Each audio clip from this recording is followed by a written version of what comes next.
Hello and welcome to the Overwatch Arena Clash, where we shuffle papers and talk about Overwatch. My name is John Allen. With me is the blank paper shuffler himself. It is blank. It's not blank. Ladies and gentlemen, Right, it is not blank. He writes notes. It has I things promise. on it, I promise you. He has things on it. One of those things on it is the matchups that we have today is the ult versus the smugglers. And later on, we're going to have it the Claymores versus... No, I'll look at it now. There we go. The Guardians. There we go. So first up, the ult versus the smugglers here in group number 2. It's pretty divisive this week around. If we take a look at the group tables, you can see they're both sat at the bottom. So this is the battle for last place as it stands. However, I'm not entirely sure, so they haven't played their matchup yet. So if the smugglers win this one, they will be able to draw, and then we'll have to go to some tiebreakers, which I believe is going to be played out from a couple of the different stats. I'll have to look at exactly how each of them stand. But if the smugglers do win, they might move up a place, but they aren't in with a chance. But who is in with a chance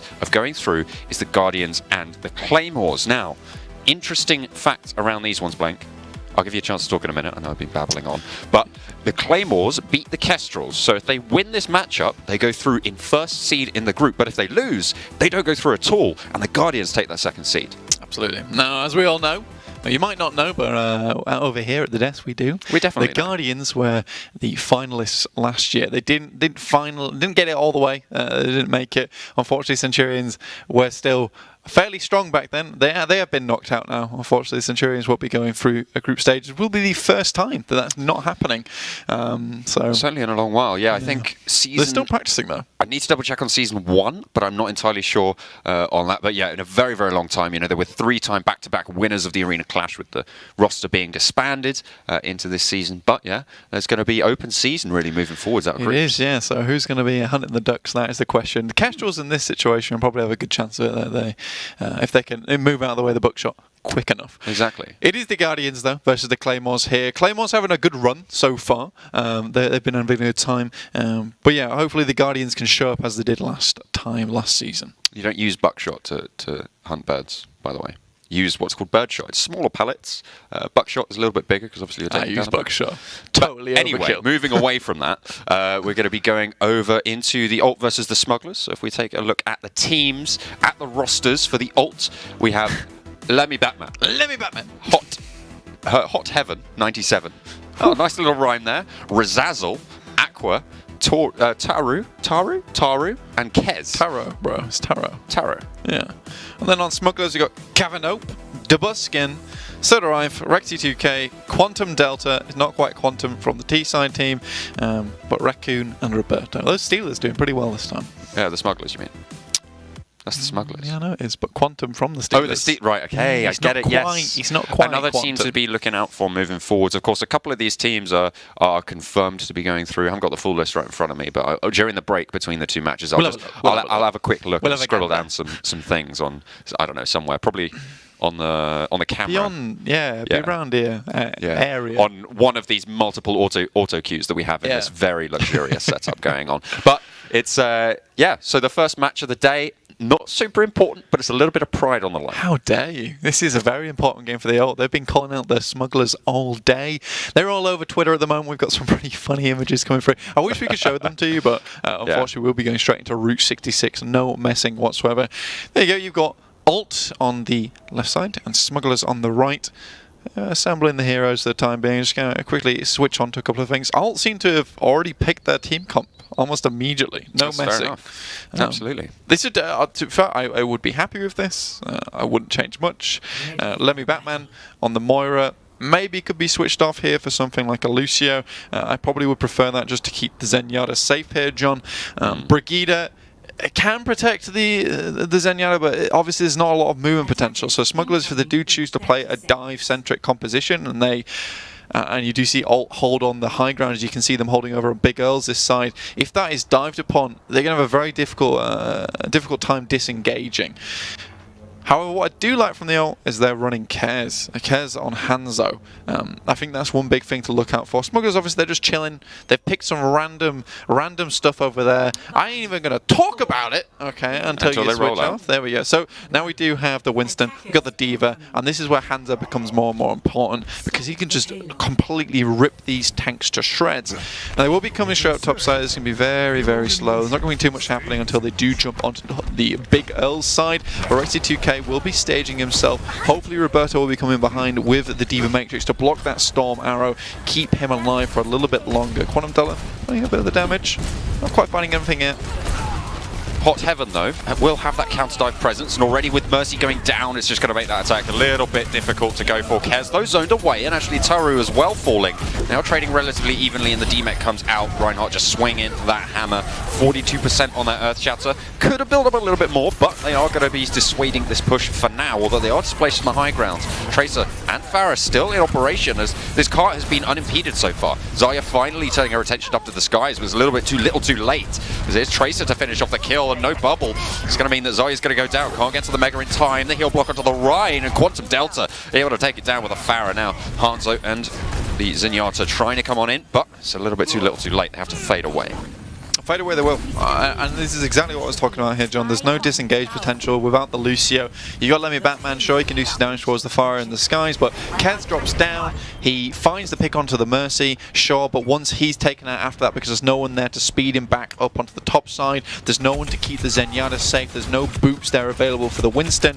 It's just an easy picking for the Smugglers. The dive becomes very simple for them. It's why Lucio is actually so important, and a single pick can really change the way you have to play it out. I think really ult there, they had to move back a lot quicker and play around Hanzo as he dropped down. There's the Dragon Strike being chucked on out with Farah already going down. They might be able to roll forwards off of that. The D-Mech is out as well, so they do have a little bit of pressure. Aqua has got that Earth Shatter available. All of these dive tanks just going down, but look at the ult stack blank on the Smugglers. There's so much mobility on the Smugglers though. Ult, even having this Earth Shatter, it's probably only going to find one target unless the Smugglers make a really big mistake here and stack up.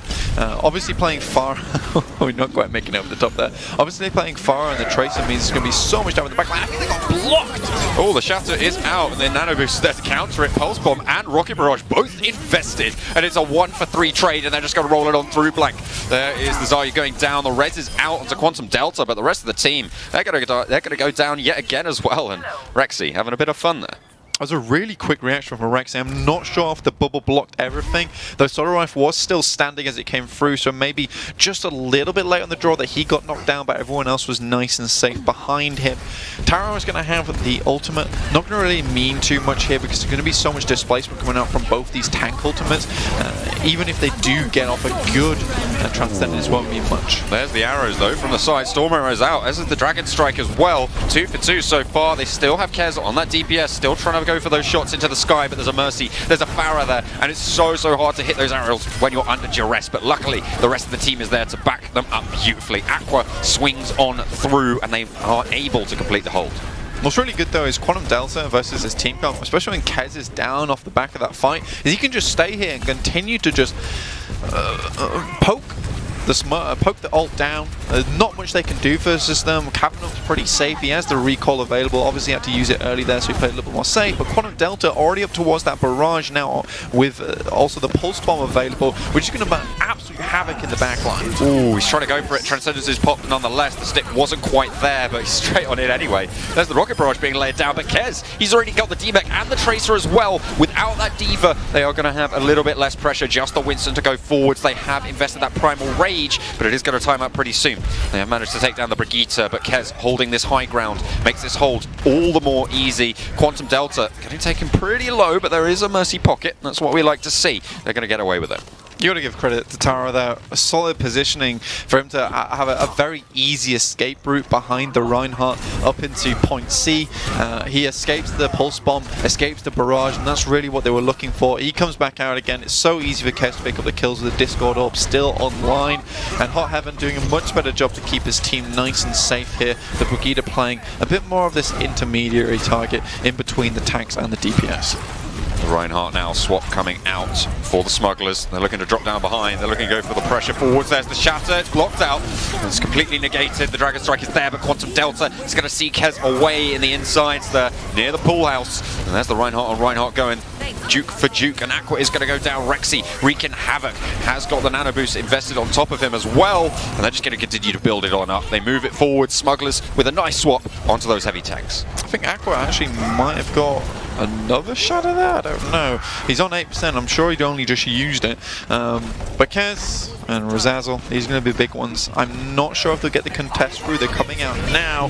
They might have to invest the Transcendence, which they do. Grab down. Dragon Strike soon to follow. Oh, the heal block is there, but there's the Dragon Strike straight through the hearts of the tanks, and they will get the Genji to boot. Everyone getting cleaned on up. But Rocket Barrage invested at the end there. Maybe a little bit overzealous, but they still have a minute to go.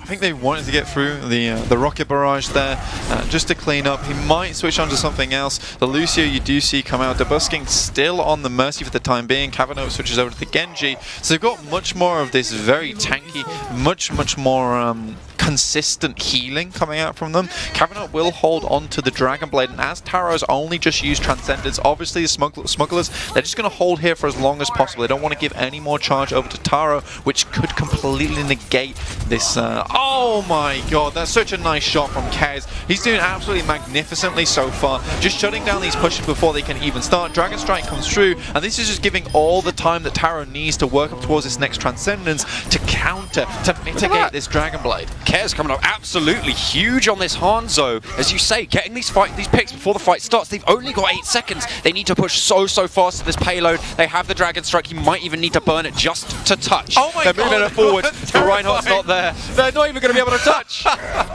Oh no! God. They were just chilling in snooker there. You came around the corner, there's a massive Reinhardt to your right. You're like, oh, I'm so sorry. I've made a mistake. I made a huge mistake. But it's really well played from Kez. Why does this happen to me? I made my mistakes. I chose Genji. I ran into a pool and he was mean. He was really mean. He was really mean. There was a Brigitte there as well. So playing in perfect tandem on all really well played. So it looks so good for smugglers, but they took so long to make these switches, so long to decide how they wanted to approach this. And Kez was on the front foot the whole time, ready to make those pickouts. And Taro, I'm gonna think so far this is pretty much this whole push has been down to his positioning. Without the Lucio on the team, he's played incredibly well considering otherwise. Now they're going to play something that's very aggressive. You've got the Farah and you've also got the Hanzo, which is a massive amount of damage. You see this a lot of times in the Chinese region. We saw it in Season 2 of Contenders over there. It's a very fast play style. With Aqua switching over to the Torbjorn, I don't think they're going to stay around. But with the Zenyatta Mercy, that's what tells me that this is going to be an extremely quick push for them. And if the push fails in the beginning, then it's going to fail completely. That's the thing though, with McCree and Junkrat, both of them relatively good at dissuading that style of fast pushing. You've got the traps coming out from the Junkrat, you've got the flashbang to stop any dive tanks moving forwards. The ult don't actually have any of those dive tanks, but it will still be able to counter out that Farah in the sky. The hit scan presence is still there, and I believe that the Roadhog patches are live, which makes him a little bit stronger, and those hook times a little bit shorter. He's a bit more dangerous. You're not going to get any cases of people managing to jump around the corner after you hook them. Be like, well, why bother, really? This time it completely stops them dead, and I think they've reduced the time to pull from 0.7 to 0.3, if I am correct. So Kez is definitely very wary of this Roadhog for the time being. Rizaldo's going to be looking for the barrage as soon as possible. Smugglers, obviously, they only have the Diva Matrix available to stop the barrage. Might not be enough in this situation. Obviously, Cavano can go for a quick shot, but already a lot of them very low. Debusking himself has to drop down, and Rexy 2K. That's a huge loss for them. Yeah, they've already lost their Reinhardt. Nothing to stop the arrows from Kez. The defense matrix completely burnt through at this stage. Junkrat already very low, has to try and back up. The Mega just about to respawn, but they trade 1 for 1. But in the meantime, the rest of the team are doing work. Razazel in the sky takes down Cavano. They are just going to be able to roll it on forwards. Only the Diva now left. Soda Rife trying his best to try and get something done, but the mech goes through. and Razazel was able to claim yet another kill from the skies. Yeah, Kavanagh is completely zoned away there, so the only person that can deal with the Pharah and the Mercy is Sodarife on this D.Va, but even so, there was an Orb of Harmony on the Pharah, 30 HPS on top of the 50 HPS coming out from Mercy. It's just an incredible amount of healing. There's no way you're going to burst that down, so Razazel's fairly like unchecked in the sky at the moment. Kavanagh needs to find a little bit more value, but so far I'm really liking this frontline play from the ult, pushing him back, allowing Razazel to do as much as they like. Pharah, though, just completely untouched in the sky, as you say, Blank. This is such an important position to be able to hold, and they're just giving up ground because they have to reposition and try and go for the Pharah. So there's a Dragon Strike coming through now, but the main thing is that there's no more D.Va, so this basically the barrage is going to be completely unchecked here, and Kavanagh doesn't find anything from the Deadeye. Oh, he doesn't get anything. He gets the flashbang onto the Valk's Mercy, but there's just not enough damage to follow it up. Not quite able to hit the shots. In the meantime, headshots coming through from Taru, and it's just so difficult to deal with this outpouring of damage. They're so close to this final point now. There's nothing to hold back this barrage, like I was saying. Obviously, both Sodarife and the Roadhog are going to get heavily staggered, so it'll be a 4v6 situation as they come into this. Make it 4v3. Transcendence and the Discord. That's just going to see them nice and safely 3v6. home. The ult able to take the victory in the first. A very strong display, especially on that attack, but the defense was really pretty solid, holding at the end of that second point. I think once they got past the whole idea they'd have to disengage, because obviously they were holding all on top of Big Girls. Here's Kez with that really nice Dragon Strike. He was just waiting for it, staying out of position, didn't want to get picked out by the Dragon Blade, and afterwards he just cleans house, right? But holding on Big Girls, obviously they're holding as a death ball. As soon as you come into point B, there's a lot more avenues that they can take there. They can hold over on the gas station, they can hold via snooker, which they did a lot of times. It gave Kez a lot of more options, so when he did drop down, they couldn't all just jump on him because there was also a front line to deal with on the right hand side.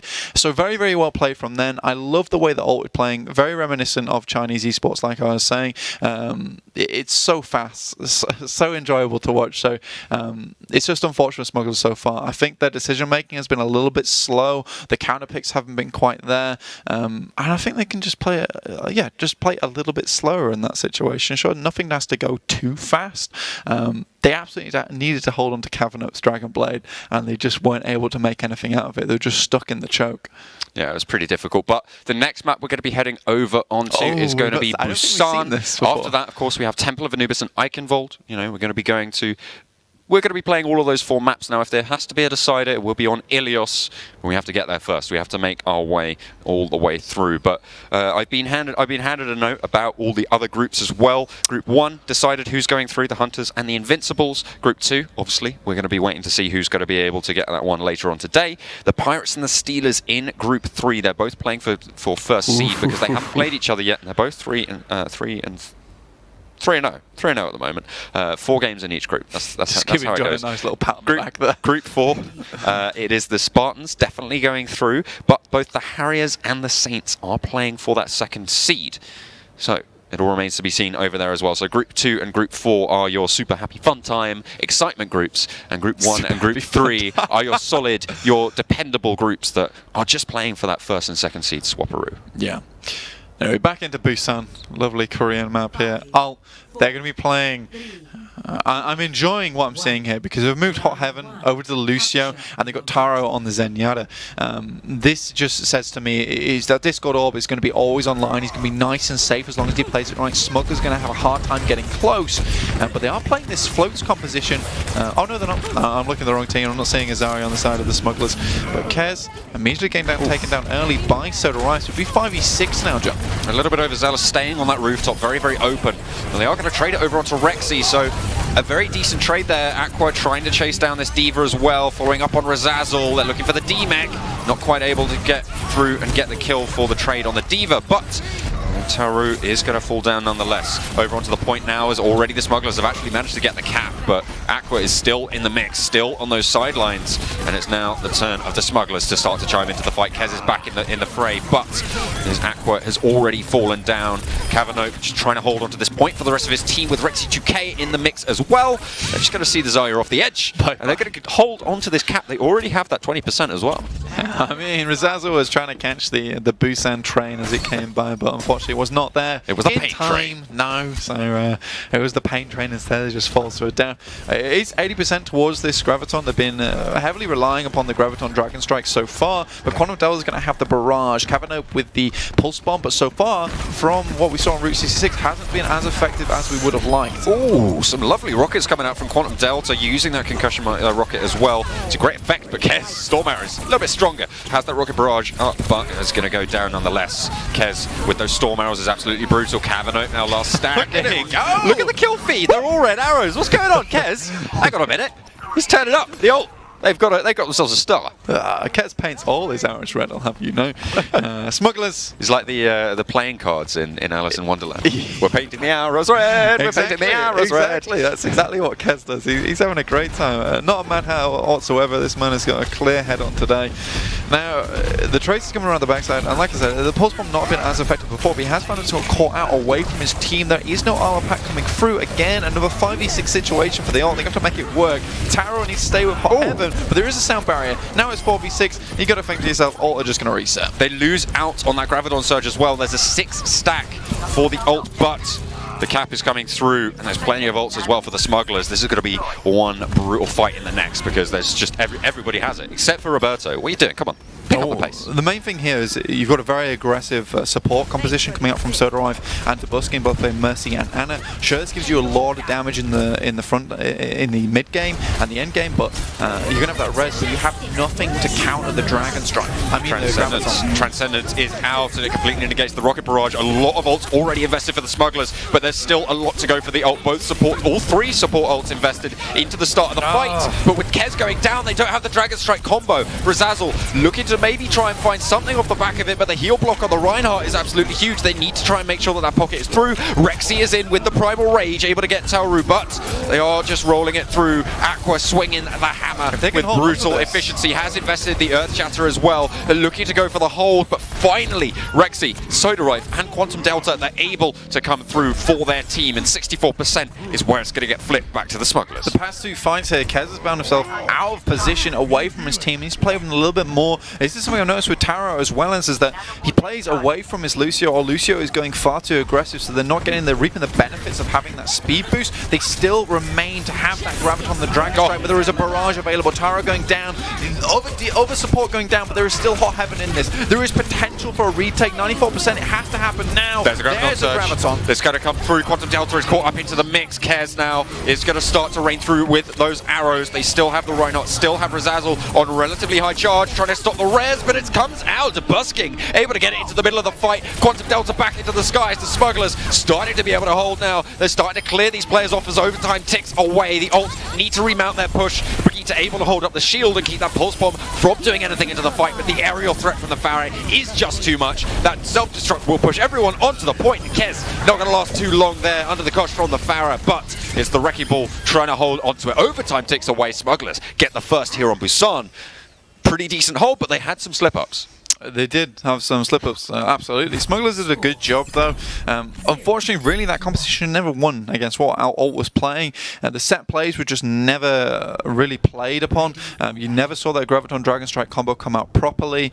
Taro, Hot Heaven, and Lemmy Batman were always dying like separately as a unit. She never had that. They never really played as this death ball, which kind of their composition indicated, so we didn't see that ever.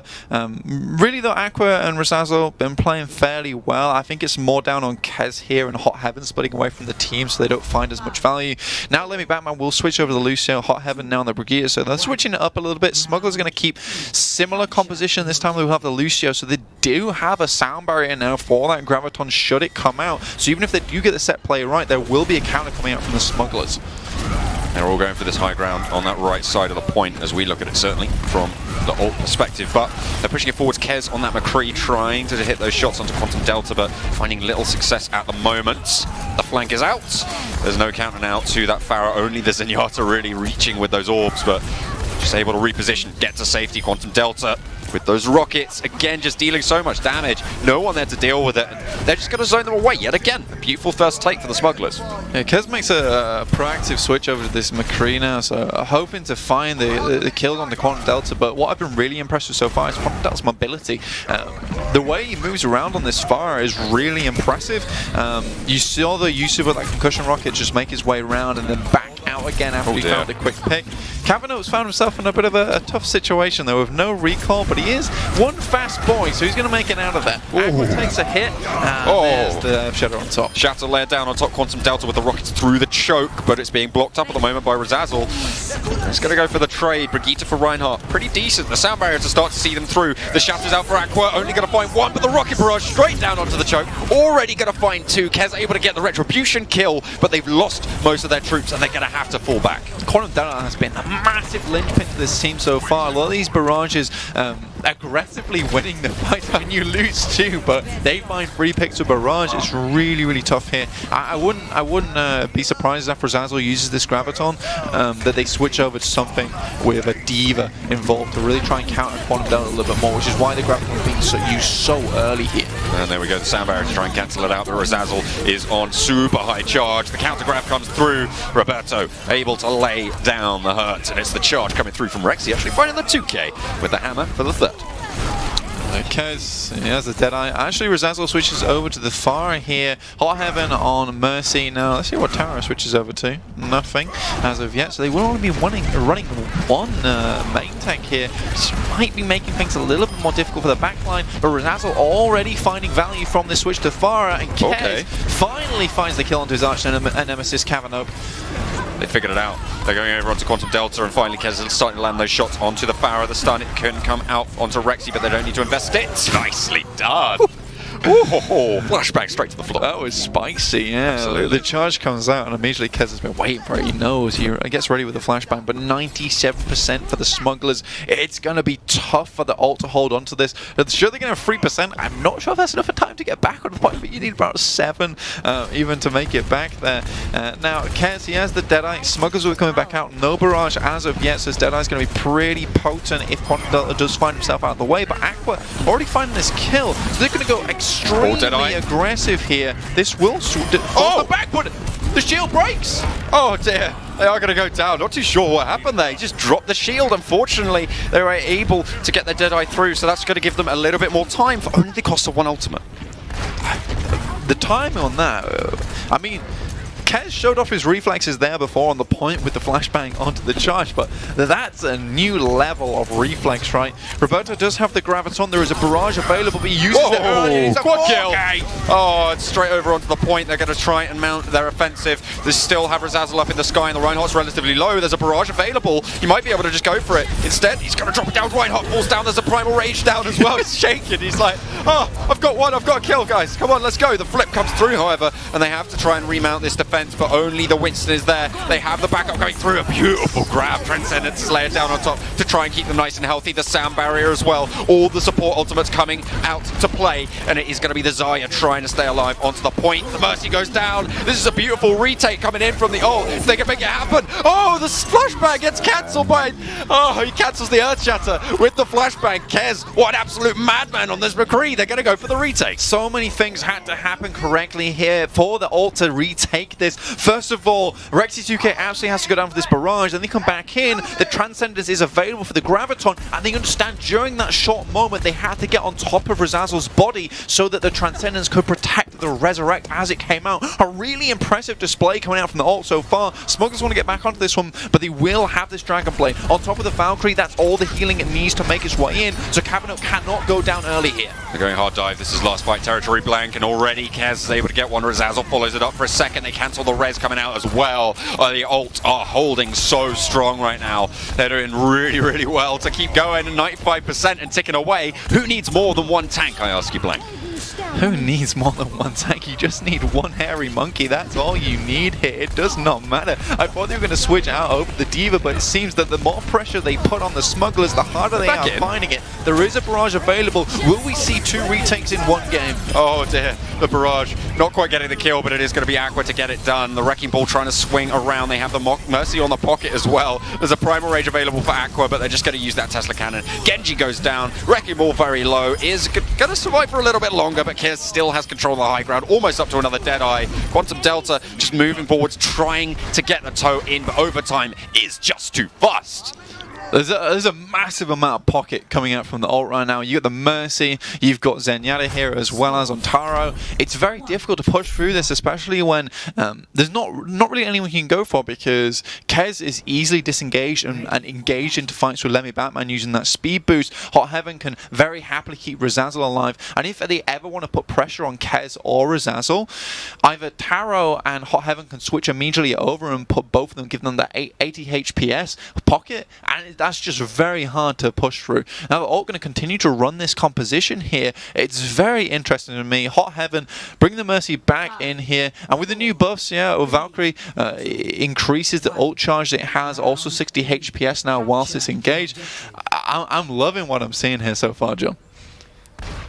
Over onto the temple here in Busan. They are going to be clashing over in the middle.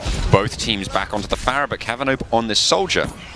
A little bit more consistent DPS to try and suppress that aerial threat, but Razazel already winning out the aerial dude. They do have the Mercy to go for the res. The concussion rocket not quite able to drag them back, but they are going to go for the trade. Kavanope goes down already. The ult starting to stamp their control onto the point, but they've already lost their Mercy as well. Rexy, he's just swinging straight on through the fray.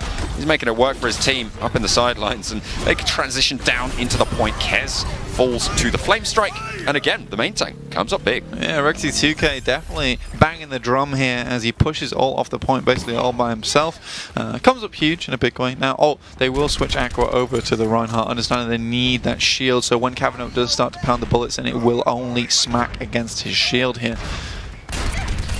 Kavanaugh onto the soldier, I guess, completely dismantled there by Razazel. Helix Rocket, how about Fire Rocket? Yeah, much better, much better. 3 is better than 1 apparently, but they are going to take that aerial combat yet again through. They have got the Earth Shatter for Rexy 2K. Aqua needs to be able to block it out. So the question is, are they going to be able to dissuade it from happening? They have that Brigitte Bash to try and negate any of that pressure, but they've made the Reinhardt fall all the way back. He's going to go for the charge to the back line, not quite able to take down the Zenyatta. Let's go for the tank duel instead. 20 HP and actually manages to get out of there alive, but drops the shield. Kez finds the arrow. Traded back, however, as Let Me Batman keeps on moving forwards, gets the flail kill as well. The res was out just in time, but they've already lost that Reinhardt. There's still a shatter coming through from Rexy if they opt to go for it. He's just controlling this battlefield so well. Brigitte doing absolutely huge amounts of work for the ult. And even kills Quantum Delta towards the end there, the flail. Although it doesn't go too far, still managed to find out the bird in the sky. Smugglers coming back into a lot of ultimates available. Practically a 6-stack coming through this. If ult make a well-placed Transcendence and get this rally going in the beginning, Smugglers are going to have a tough time to rip through this, especially Razazel able to put down the damage. And Kez, I think he likes to play on the sidelines a little bit. You do see a nice little charge there coming out from Rexy 2K. Shatter is up as well, and with Aqua going down, he has completely free reign to go, but it's cancelled. Oh dear, Kez is able to get the kill before it pops off. The Brigitte was there as well. The res is out onto Rexy 2K. They still have that sound barrier. They still get the counter res, but there's the Graviton Surge being invested, and the Tactical Visor, and the Rocket Barrage. Everything thrown at this fight, and they actually managed to win it. Surprise, surprise, the Smugglers. They're not going to have too much left, though.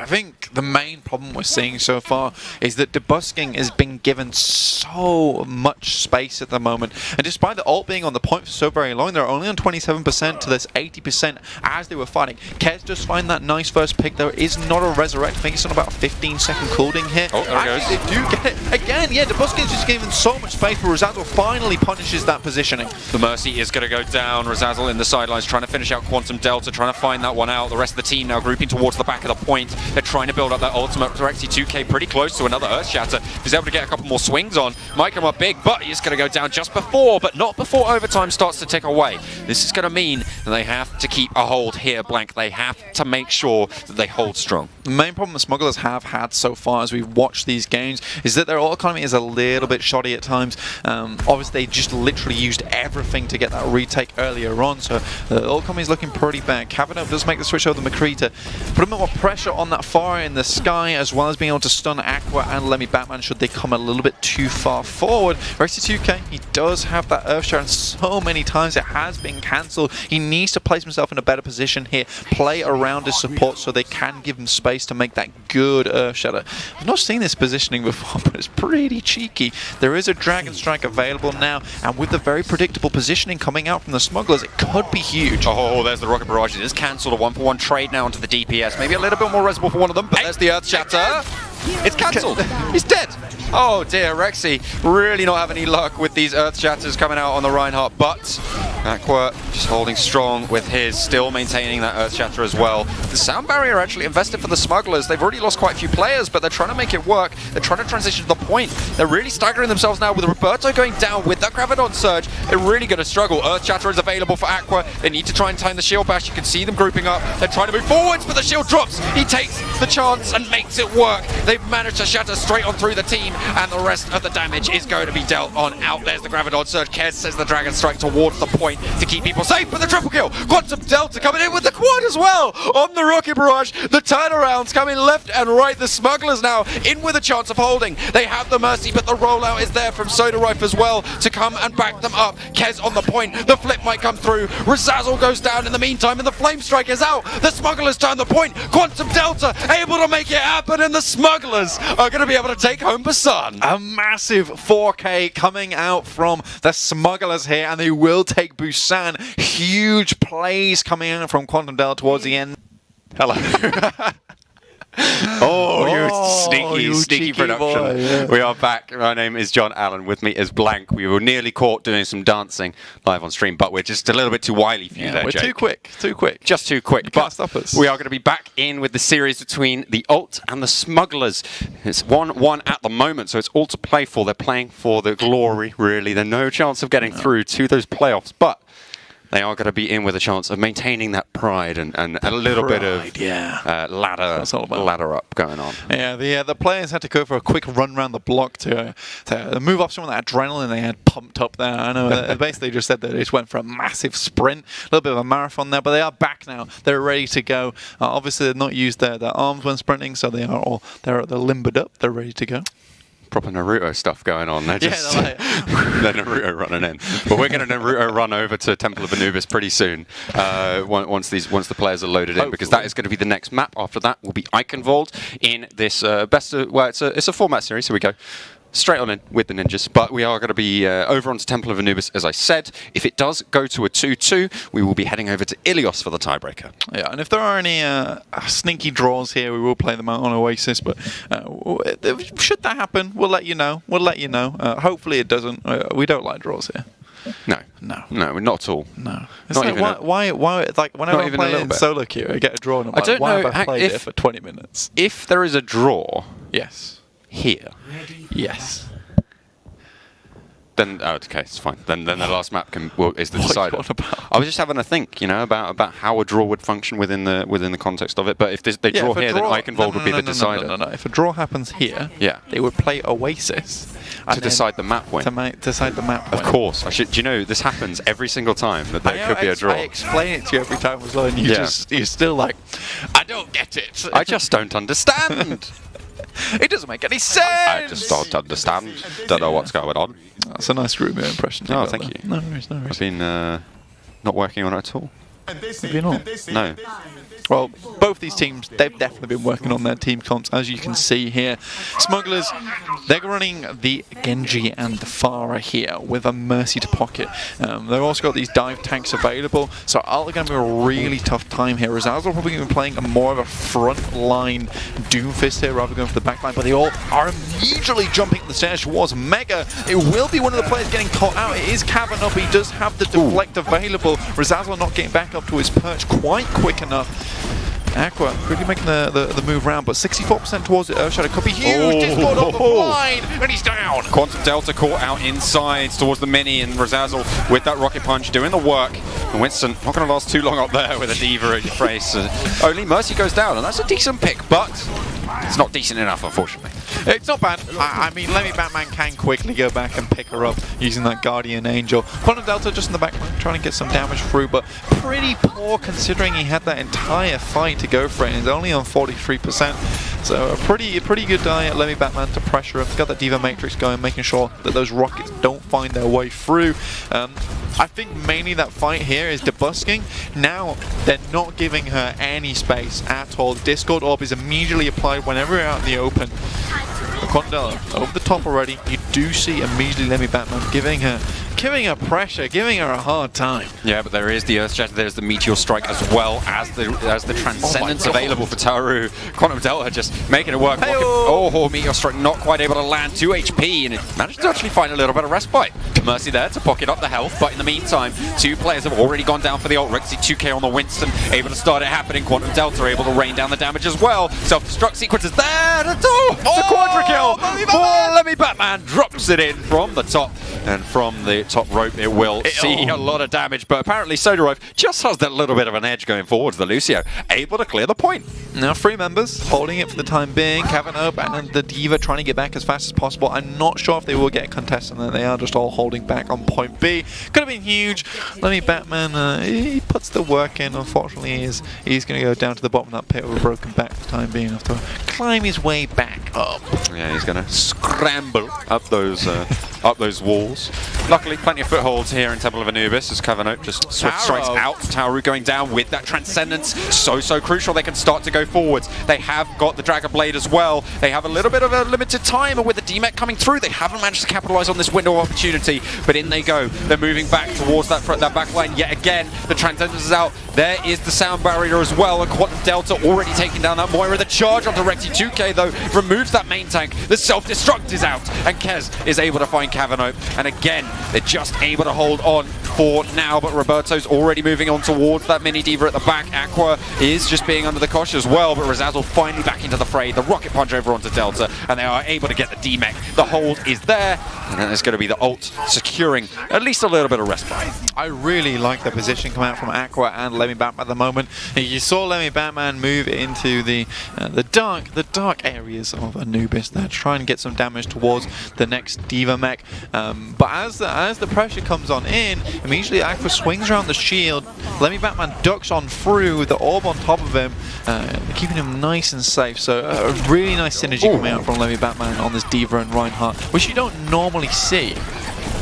Oh dear, looks like Kez is having a little bit of a tough time dealing with the Tracer in the meantime. Over the bridge, the rest of the smugglers are going to smuggle themselves on in. Double kill already for Quantum Delta with that rocket barrage. Make that a DMEC as well as the Reinhardt falls to the damage. Smugglers moving forward, beautifully executed, and they are going to continue to go for this pressure. Up into the skies, the Lucio is on the point, trying to go for this contest. The swap needs to come through for some of these store heroes. They are just going to stick with the Moira. They have got the Coalescence. I think it might have been cancelled out there as Aqua gets the charge down. They are going to be able to remount for this defense. The ult are going to hold on for now, but there's the Meteor Strike coming out, trying to dissuade any of these tanks moving forwards. Winston is there, the Mercy Pocket is out, but the DMEC is through, and Razazel able to get those wrist cannons going. And they are going to be able to hold yet again, but it's very close, 82%. Not bad at all. They do manage to get back onto this one. I think there's the severe amount of healing that comes out of Hot Heaven when she just popped that Coalescence. That Smuggler's not able to put in the work, and with Lemmy Batman able to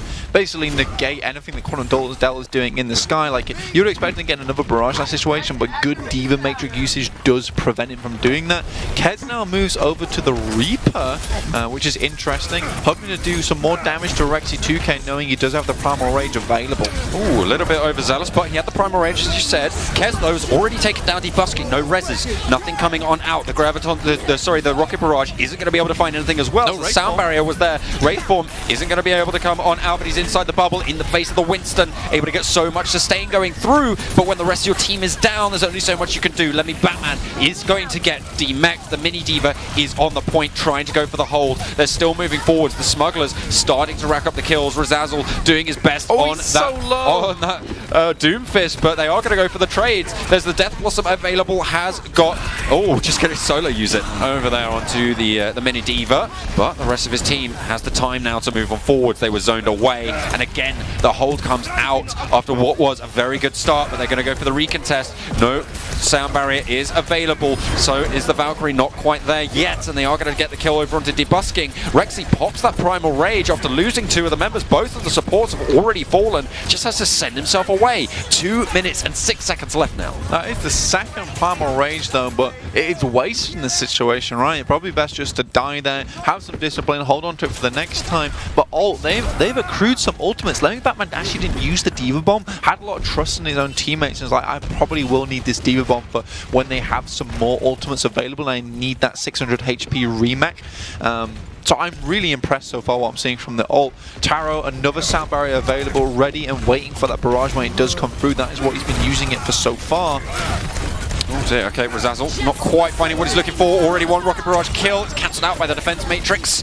And there's flat shots on the flat cannon. Debusking looking for the rares, but it's not punished quite enough. The light pistol not quite able to do the work it's needed. And Quantum Delta is going to get away with coming back into the fight. They're moving it forwards. They have used the Coalescence, and they're going to try and hold yet again. They go the D-Mech. They are able to get it done, but Aqua has fallen. There's Death Blossom. Double kill coming out from Cares. He just keeps tearing through these health bars. The sustain is just so strong from this Reaper, but the Earth Shatter's out. There's the Meteor Strike as well, and the Orb actually claiming a kill. A lovely little uppercut to displace Reinhardt a little bit more than you'd like to be. There's the Rocket Punch to see him off, and again, they're able to hold. Only 50 seconds left now.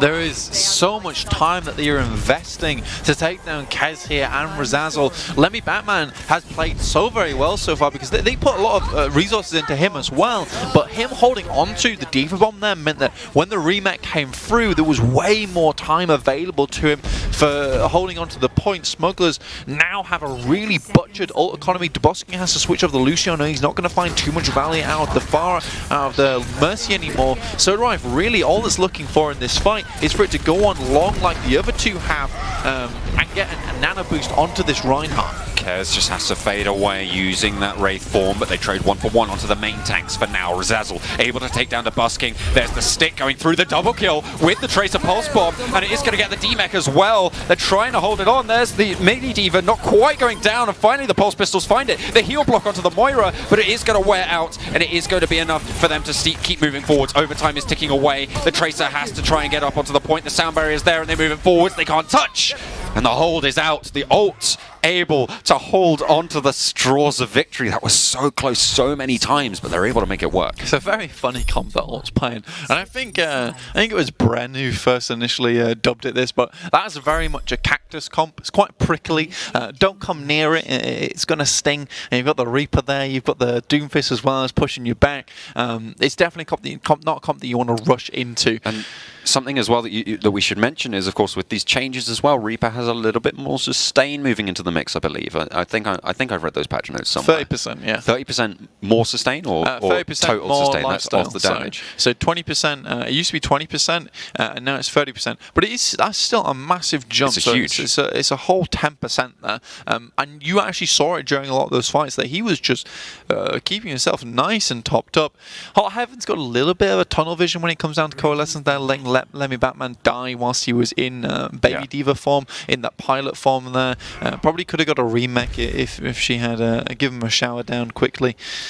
Now they're going to be running Kez on the Widowmaker. Has been really accurate so far on most of these hit scans. I'd like to see how he plays on the Widowmaker. And Temple Anubis, what better of a map to play it on? There are really long sight lines available to him. So he plays it well here. This could be a really quick push for them. On this first point especially, that Widowmaker. Let's see if they're able to make it work. 10 seconds until they roll out. On the defense though, Cavanope sticking to the Tracer. Yeah, exactly. He has had a lot of value on this Tracer, getting around and just really harassing the backline. But now that they have Kez on the Widowmaker, it's going to be a lot harder to harass him, especially the grappling hook to get out the way. And a lot of times, obviously, Tracer doesn't have a vertical blink, so she does have to still take the stairs. Well, you know, sometimes you just want to be Tracer, and you have to pick it. And you just want to try and make it work. Quantum Delta making the Pharaoh work as well. And able to get Aqua down already. They've lost their main tank, Razazzle, with the heal block and the sleep. Oh, that is brutal. Soda Rife, come on. You can't be doing that. That's absolutely that's just mean. So Kez does pick up the busking, and this is a question mark for me, definitely for the Smugglers, is the busking's positioning is pretty poor at the best of times. Okay. I like the Resurrects that come through. He's very, very aggressive, much like a lot of these Overwatch League mercies like Unco, etc., who go for these really aggressive Resurrects, and it's nice. But when you put yourself in danger doing it, it just opens it up for easy pickings for the Widowmaker. As you see there, a lot of times out in the open, supporting the Pharah. Kez might die unless he gets the orb. Micro missiles able to finish off the kill. Aqua though swinging for the bleachers, but unfortunately he's going to end up run out there by Rexy2K, and the defense holds yet again. Good thing about this though, this situation, is that we're definitely not going to see a draw. That's definitely something that cannot happen here. Double tick, so someone has to lose here. Someone has to lose today. The main thing for me though, John, is that the ult, they were playing Widowmaker, they are going to switch it off now, but they're playing very much a pick-orientated composition that waits for Kez to get a pick and then moves in afterwards. Now they're playing something that's a bit more deathball, and they're having much more success with it. Quantum Delta has the Rocket Barrage available, and they're pushing through the choke, but they managed to make it. The ult are going to see themselves through, but behind the pillar, it's only one though, and it's traded back by Kez. They're still going to continue to move forwards to busking up into the sky. Kez needs to land those arrows, but in the meantime, Cavanope doing the work onto the Tracer. They are going to trade it back, and actually finally going to be able to zone that one away. Soda Rife not falling. Kez, he's done a lot better than that before, but not quite able to land the shots this time around. The heal block is going to come through, and with it, Razazzle is going to fall. They trade it back. The sound barrier is out as Rexy2K continues to zap away with this Tesla cannon. The bubbles are now starting to come back through from the Zarya, from Lemmy Batman, and the Primal Rage is going to be popped. Quantum Delta able to take down the Archer. Oh, there is a just completely negated Earth Shatter as it was booped around by Rexy. They're going to continue to go for the trades though. Razazzle looking to move forwards. Rocket Punch not quite seeing where it needs to land, and with it, 2 kills already going to fall. Aqua falls down as well. Gravidon surges there. The bubble's out to try and stop it, but there is just so much damage from that Meteor Strike. Cavanope able to take down Razazzle on that Tracer, but they're just continuing to trickle in. Lemmy Batman still moving forwards. Kez is there. The res is out into busking again. Just able to get away with it, but Kez able to punish this time around. Both supports now onto the point, but there's the Pulse Bomb. They're going to be able to get it done. Although they haven't managed to find a single tick in such a long fight. What tracking coming out from Cavanope there to be able to get the kill over onto the Moira. But they've left themselves with only a minute, and it was just such a staggered fight. Cavanope has so much value. You got to question why Alt haven't switched over to the Brigitte yet, over to something that can deal with a little bit more like a McCree. They've played it on Busan. I don't know why they're not playing it here. Moving Razazzle over to the far is kind of half of a solution here, because Tracer's not going to find too much value shooting upwards to the skies, so Razazzle's going to find pretty much free reign. Soda Rife's going to be one doing damage, but obviously if he's shooting the far, he's not healing his teammate, so yeah, Razazzle's pretty much free right now, unless Kez does that, yeah. To be fair, we have seen a couple of picks just sail wide, and another headshot coming through on the Storm Arrow, starting to pick up the pace to busking, able to get the res over onto Soda Rife, but without that aerial threat. Quantum Delta, no Rocket Barrage, the mech very, very low, not quite going to go and finish it off just yet. The Earth Shatter, I believe that was coming out. No, maybe not. I'm just mishearing things. What am I talking about? Aqua still has it available, but in the meantime, the ult are starting to rain through all of these kills. A beautiful couple of first picks coming through from Kez opens the door to more. But they do hit overtime, so they will only have 4 minutes coming to the second point. This is very much a snowball point here. Kez just finds Soda Rife. Lemmy Batman goes down, so they will have to wait for him, which is unfortunate. Rexy2K, both the tank ultimates are available on Smugglers, which means this is going to be a very long fight, if not a lost one for Alt here, unless they can do something absolutely magnificent, such as get a nerf shatter down early, which prevents either of the tanks from popping their ultimates before they die. But yeah, highly unlikely. The saving grace is they do have a Discord orb, which will rip through the Winston and the Diva, as there is no shield to block its application. Razazzle over onto the Pharaoh has 83% on that Rocket Barrage. Plenty of ults left in the back pocket, so We'll see how they're invested. Aqua just swinging straight on forwards. There's a Rocket Barrage double kill. Or the two Shatters onto 2, and they trade pretty evenly. Only the D-Mech coming through. The Pulse Bomb, Razazzle as well coming up big. Still has the Rocket Barrage. Looking for the Tracer, but the recall is out. Kalino cancels it down. There is the Coalescence as well, and without the recall, with very few blinks as well, the Tracer is going to fall victim. They're moving it forwards, Blank. They might have the chance to just try and stagger it out here, but Farah's back into the skies. Quantum Delta on that Farah, so difficult to deal with. Dubuskin gets another res, and they're able to hold. I think that was a very split fight from the beginning. Ult had basically two separate teams going, a 3-3 kind of thing going down. Smugglers very happy to split them up. Quantum Delta does find the pick there, but I assume that's going to get rezzed up. Dubuskin does like to go for these one, but in this case does not. That is very surprising. I did not see that one happening. Kaz does see the Diva Matrix come out, so there isn't too much possibility of it being Eden. There's the Tracer looking for the Pulse Bombs as per usual. Unfortunately, he doesn't have it in this situation, but just giving Kaz a run for his money. Oh, but the trade is out to Dubuskin. They do manage to trade down onto the mini Diva, but they still have a little bit left to go. No Valkyrie is there. Nothing really for the trades going through, and Taverno able to take down the Farah from the skies. D-Mech is out, but they're just trading back and forth at this stage. With Rexy 2K going down, they are just going to trade out these main tanks, and as you say, it's very split, and they're just going back and forth, but every single time that happens, it favors the defenders immensely. Absolutely, it needs to be a clean fight. Now Smugglers, they know the ult know that Smugglers have used a lot of ultimates. They've used the Nano Boost, they've used the Valkyrie, they've also used the Primal Rage.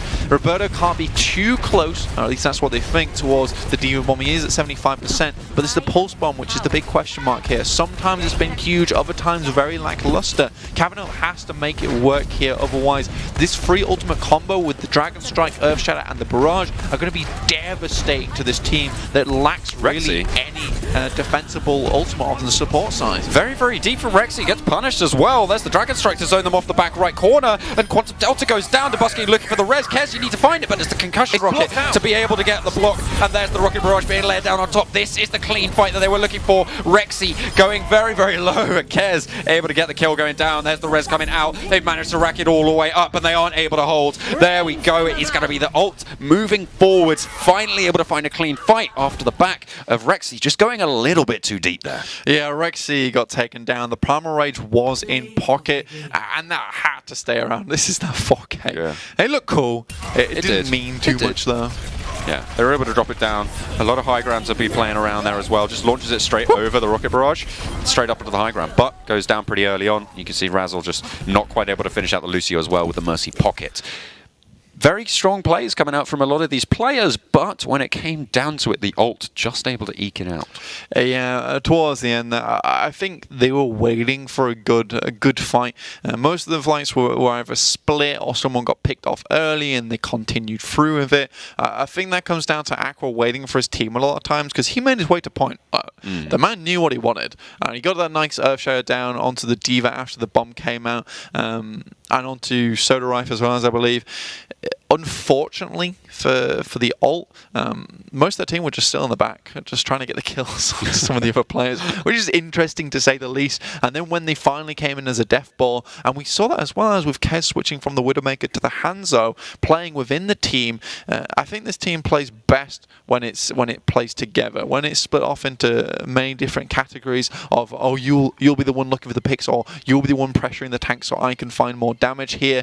They seem to struggle. When they have a common goal in mind, that's when the ults seem to really come into their own.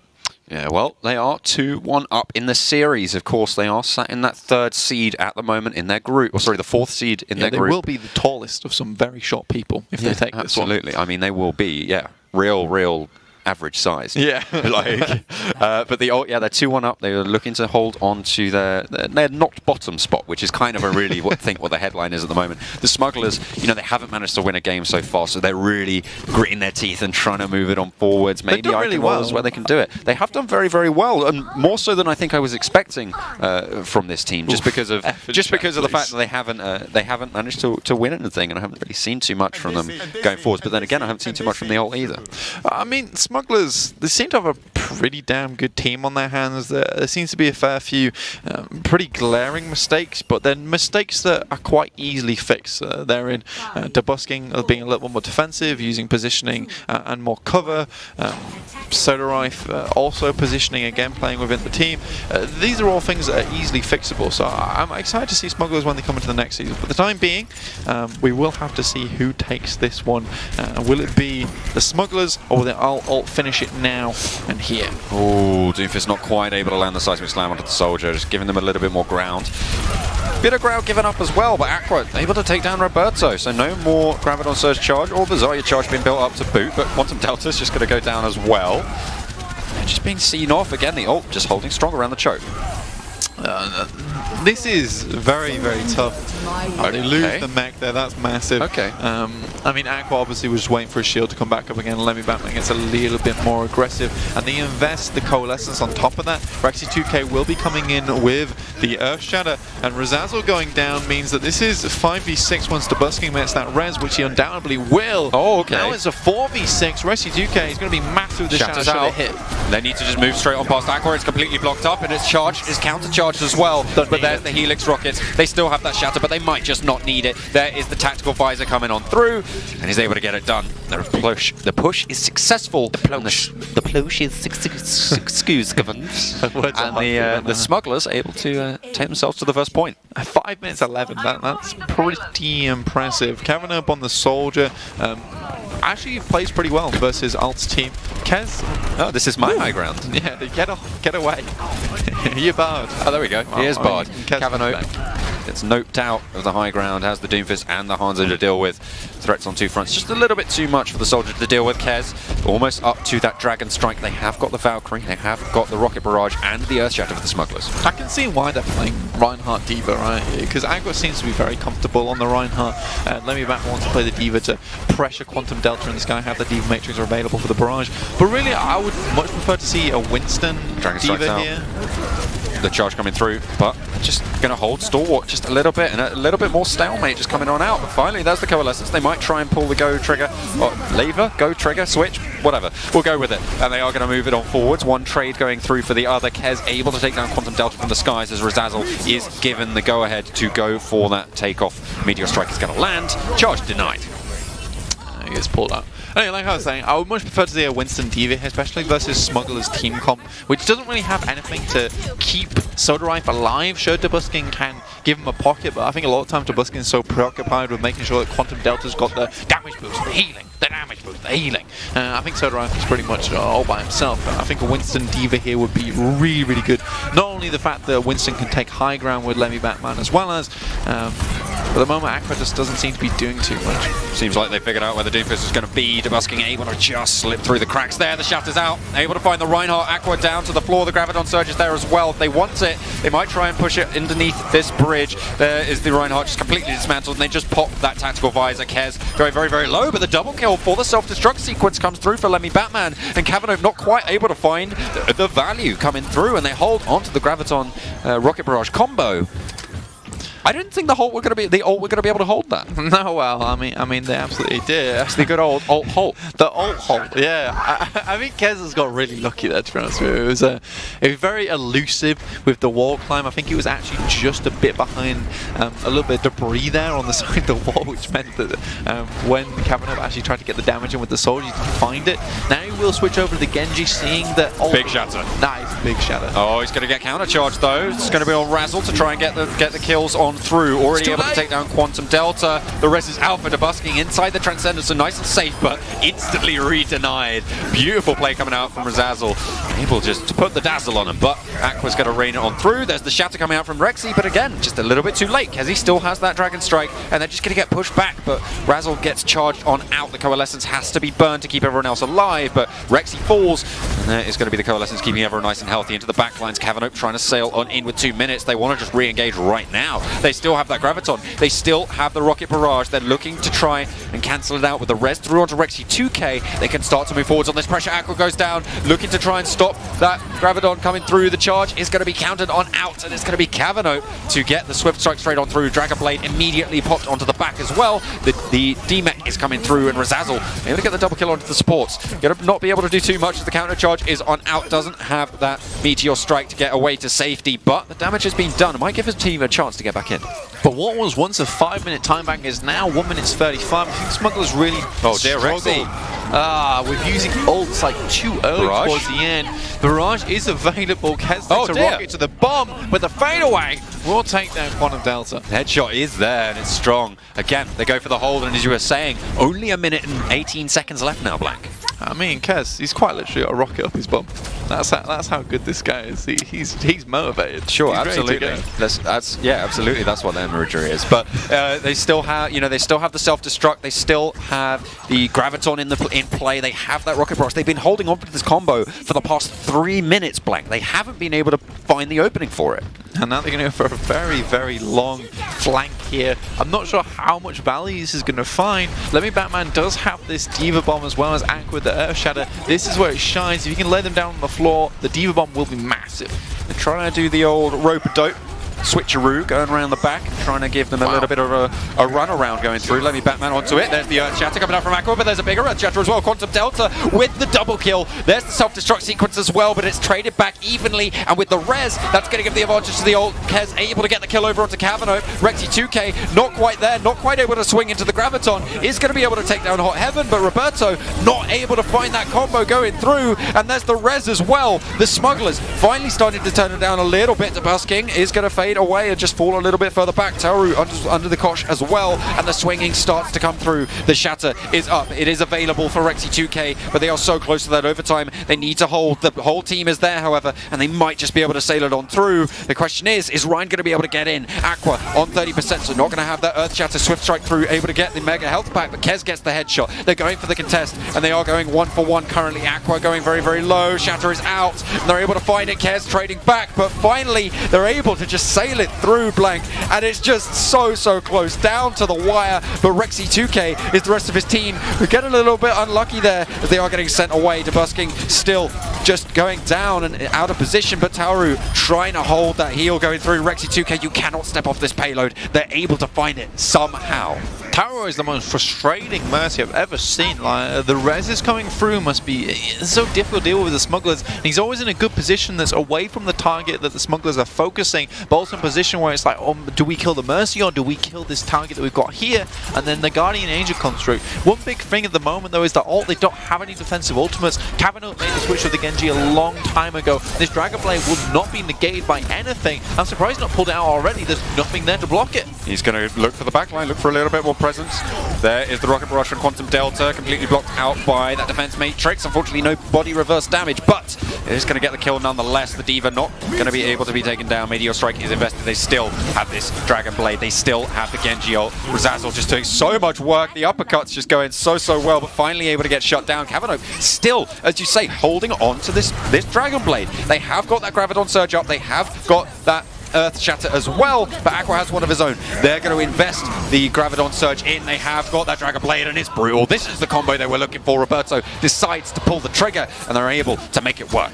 It might have come a little bit too early here. We're not at the end of the map quite yet. Through comes Razazzle, looking for the kills. They are just grouping up. 4 meters remaining. Someone has to touch, and I don't think they will. They're not able to get on. That's going to be the push going all the way through for the Smugglers, all the way to the third point after what was a very, very ropey second point. They're able to make it through the castle.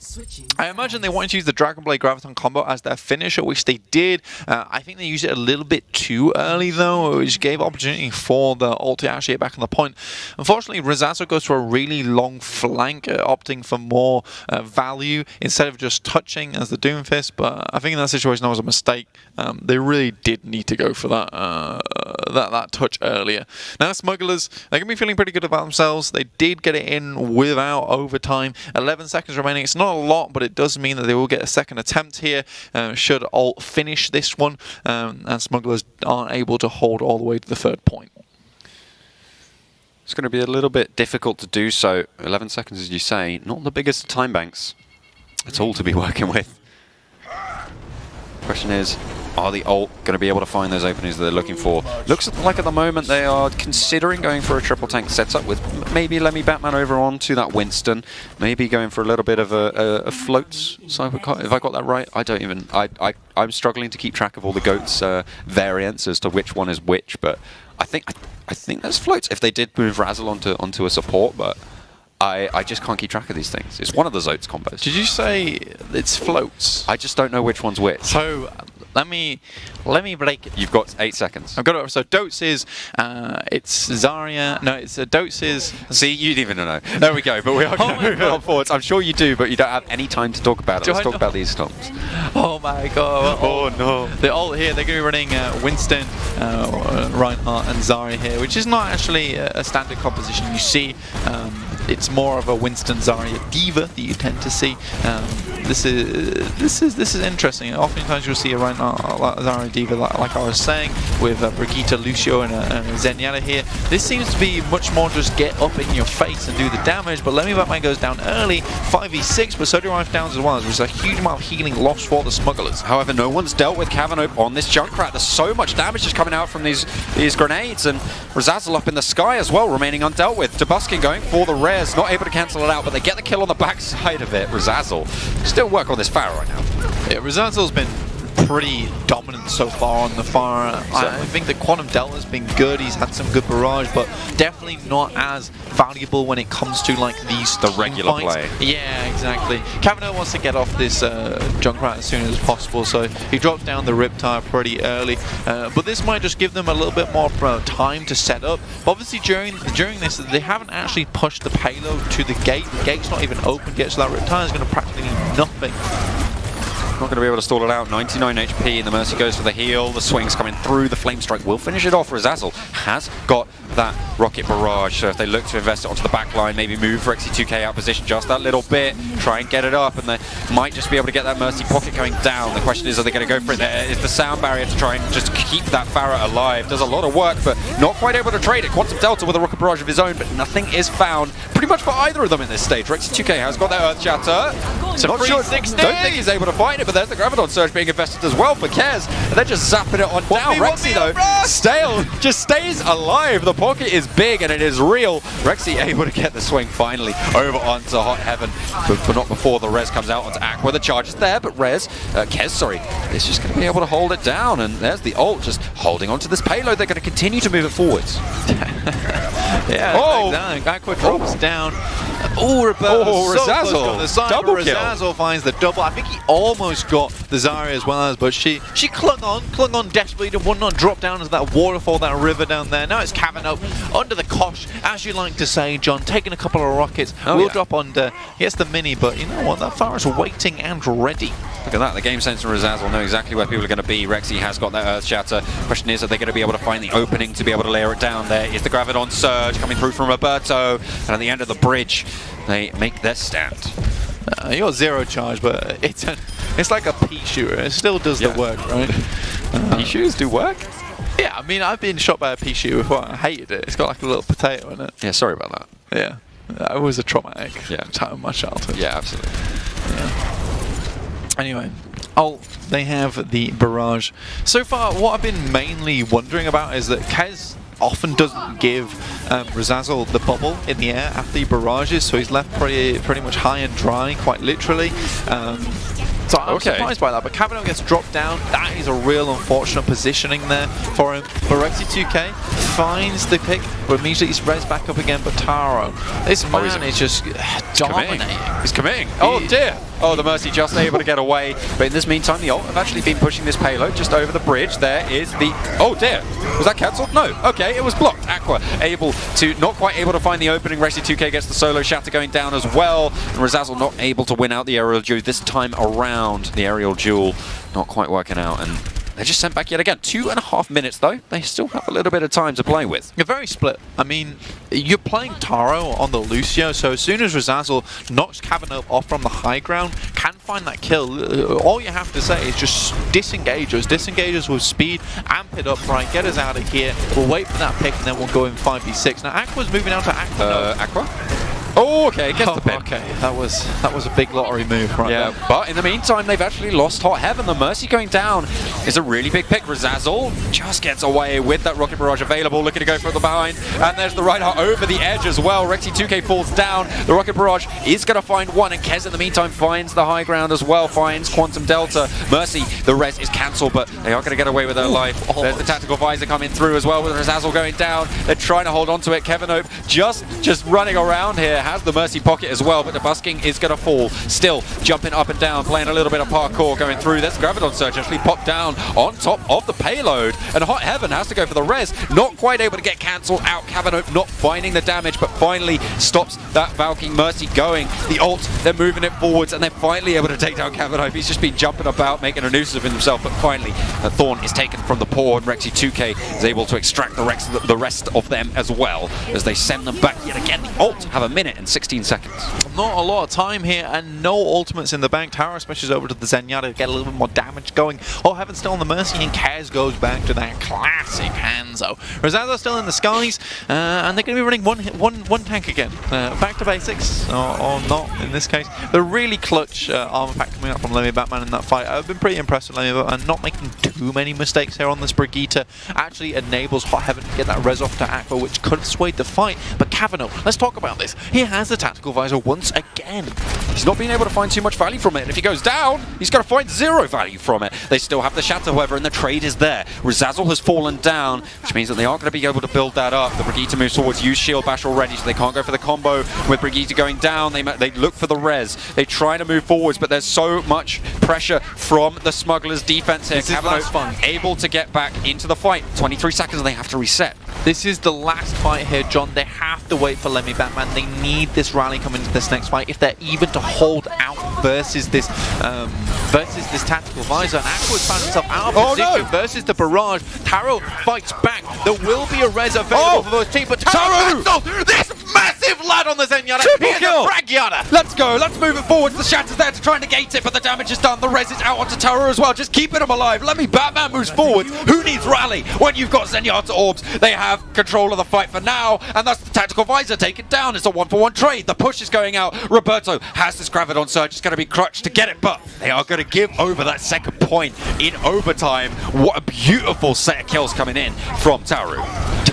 This man has been reading his own tarot cards, and the future is victory for these guys. They have to push it through. They have to get to the third point now. Aqua, he's going to have the Earth Shadow available. Hot Heaven with the Valkyrie. There's a Transcendence as well as. There's no Tactical Visor to worry about, so they can be very aggressive here. Razazzle switched over to the Doomfist. No, he's not going to find too much value on this point. See, but here's the Earth Shadow. He is blocked away. Graviton's dropped down. They will probably lose this fight here. Very, very nice. What happened there? Roberto moved forwards with the bubble, blocked out most of the Earth Shatter pressure onto pretty much everyone. They go even. The Graviton Surge laid down, and that's going to give Rexy so much ult charge onto that Earth Shatter. They're just going to go for it, and they make it work. The res is out for debusking. They're able to hold for now. 40 seconds left. But they lay down both of the support ultimates on ult. Rexy 2K, he will have the Earth Shatter. He's been pretty damn good with before at blocking and laying them down.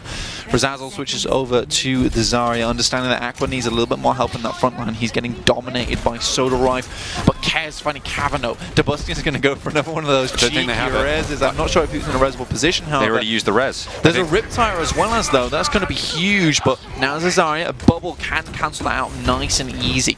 Kez almost up to that Dragon Strike as well. Out comes the Riptire, who's going to find no one. The Zarya bubble eats it up. There's Rexy with the Earth Shatter, though. Is it going to get blocked? Are they going to be able to layer it down? The shield is very, very low for the Smugglers, but there's the Shatter. It's onto everyone. They're moving it into the back. Only Hot Heaven is staying standing, and there is the Tactical Visor to close it down. The Smugglers able to take home an Icon Vault, and they hold strong, bringing themselves even 2-2 in the series. We're going to Ilios.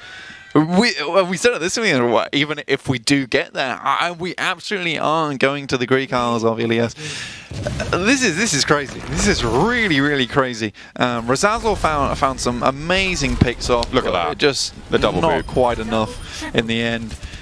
And then just gets these rockets. The direct. That was some really very clean Pharah play. Ooh, that's spicy. That is very, very clean. I mean, he got the double boop, sure, but I mean, the follow-ups onto the Zarya, 2 directs, the next direct straight onto the Mercy, 4 directs in a row.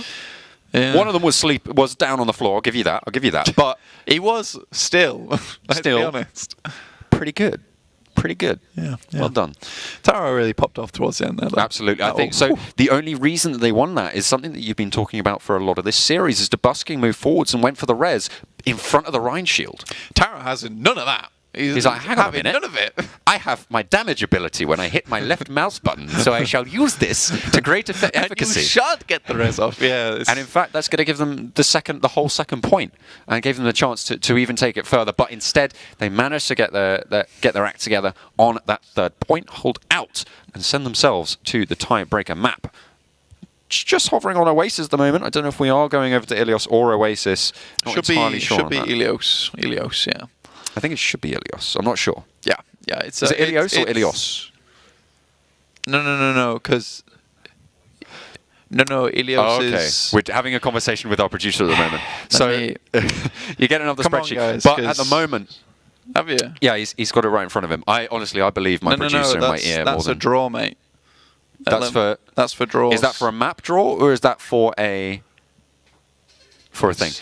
We're getting this figured out. Don't worry. Are you having a good time? Yeah, so it's either Ilios or Oasis, and I'm pretty sure it's Oasis. I mean, Blank is a little bit uncertain. But, a bit uncertain. Oasis for the series draw. Ilios might be for the map draw. Oh, yeah. You're wrong. 2-2 tiebreak. I was wrong. Yeah, it's because it's underneath. Oh, it's funny that. Yeah. So you did all of that kerfuffle. I was, yeah. I had to be sure, because I like things to be precise and correct. But I was wrong, and I can admit that I was wrong. Take us to the map, please. We are in Oasis. I saw 2-2 tiebreaker map, and I was like, that's our tiebreaker map, that Oasis. Oh, yeah. We're not going to the Greek Hearts, guys. I'm sorry, our battleground will be Oasis. Just giving a big shake of your head at me now. Yeah. I had to check, all right? I had to make sure. That's why we have fantastic producers. He said to me earlier he didn't have the spreadsheet, so... now you're just being mean. Okay. How have I been mean? Listen, you were wrong. It's fine. It's okay. It's okay to be wrong. I know it is. I have admitted that I was wrong. Have you? Yes. Okay, good. Yes. I'm happy. I'm wearing the badge of happy. wrongness. Are you? Yeah. That's a nice badge. Thank you. It makes my cheeks proper rosy. Blushing with embarrassment. Exactly. Absolutely. That's what's happening here. Yeah. I wish I could just have a mask like Cavanope on Soldier at this point, really. Just hide my face. just getting a Diva Mac, mate. Exactly. Oh, that's even easier. Yeah. It's got my whole body in there. Just get yourself away. It's my feet poking Get out. away. Get away, son.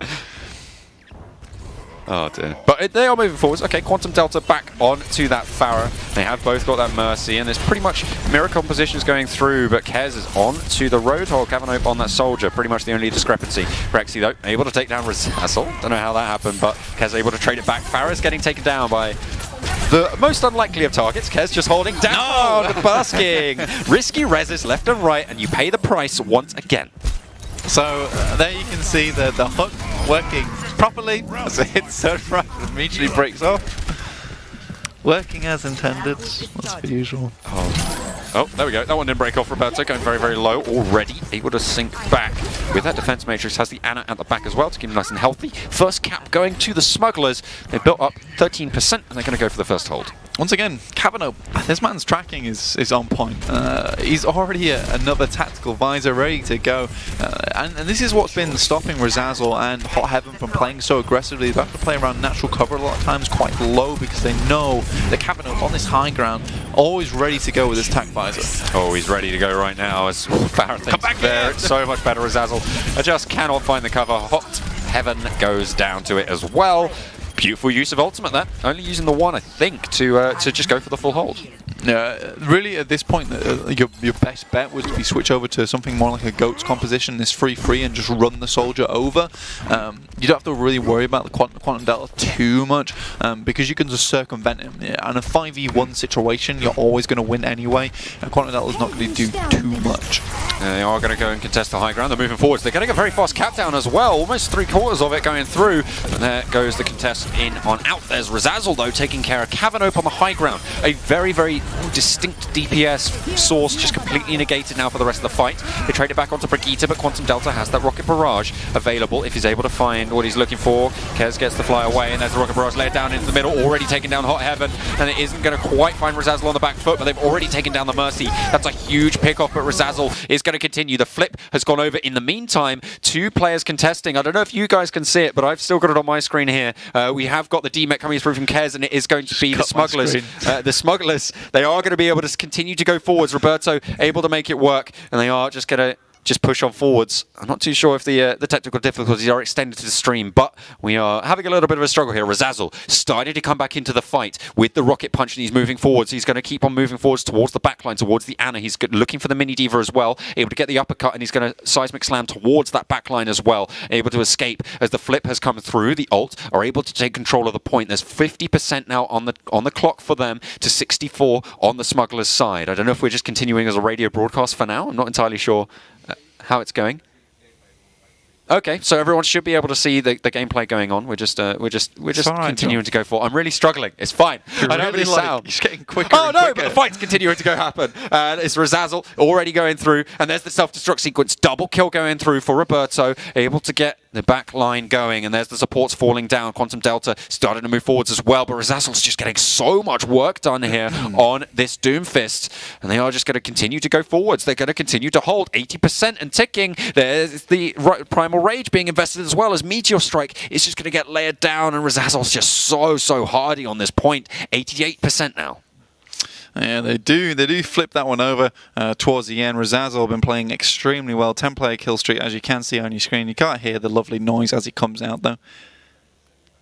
We'll be back in a moment. Okay, we'll be back in a moment. Can we just keep this on screen? Okay, we'll be back in a moment.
Hello, welcome back to the Overwatch Arena Clash. We saw the first map go over to the ult, and they are straight back into the action. Razazel, beautiful performance on this Doomfist as ever. Looking for the backlines as well. He's already managed to take that first kill, and the ult, they are really not wanting this to go all the way, but they find themselves here in this 2-2 situation. And Razazel able, again, just to get out. The charge not going to be able to land for Rexy2k, but the trade's just aren't quite there. Yet again, it's such an elongated fight, but there's the Earth Shatter. Oh, he's missed it. Okay, he's missed it. Rexy, you whiffed it, mate. He's whiffed it indeed. Razazel gets the rocket punch going through, and they're able to interrupt Rexy on that charge as well.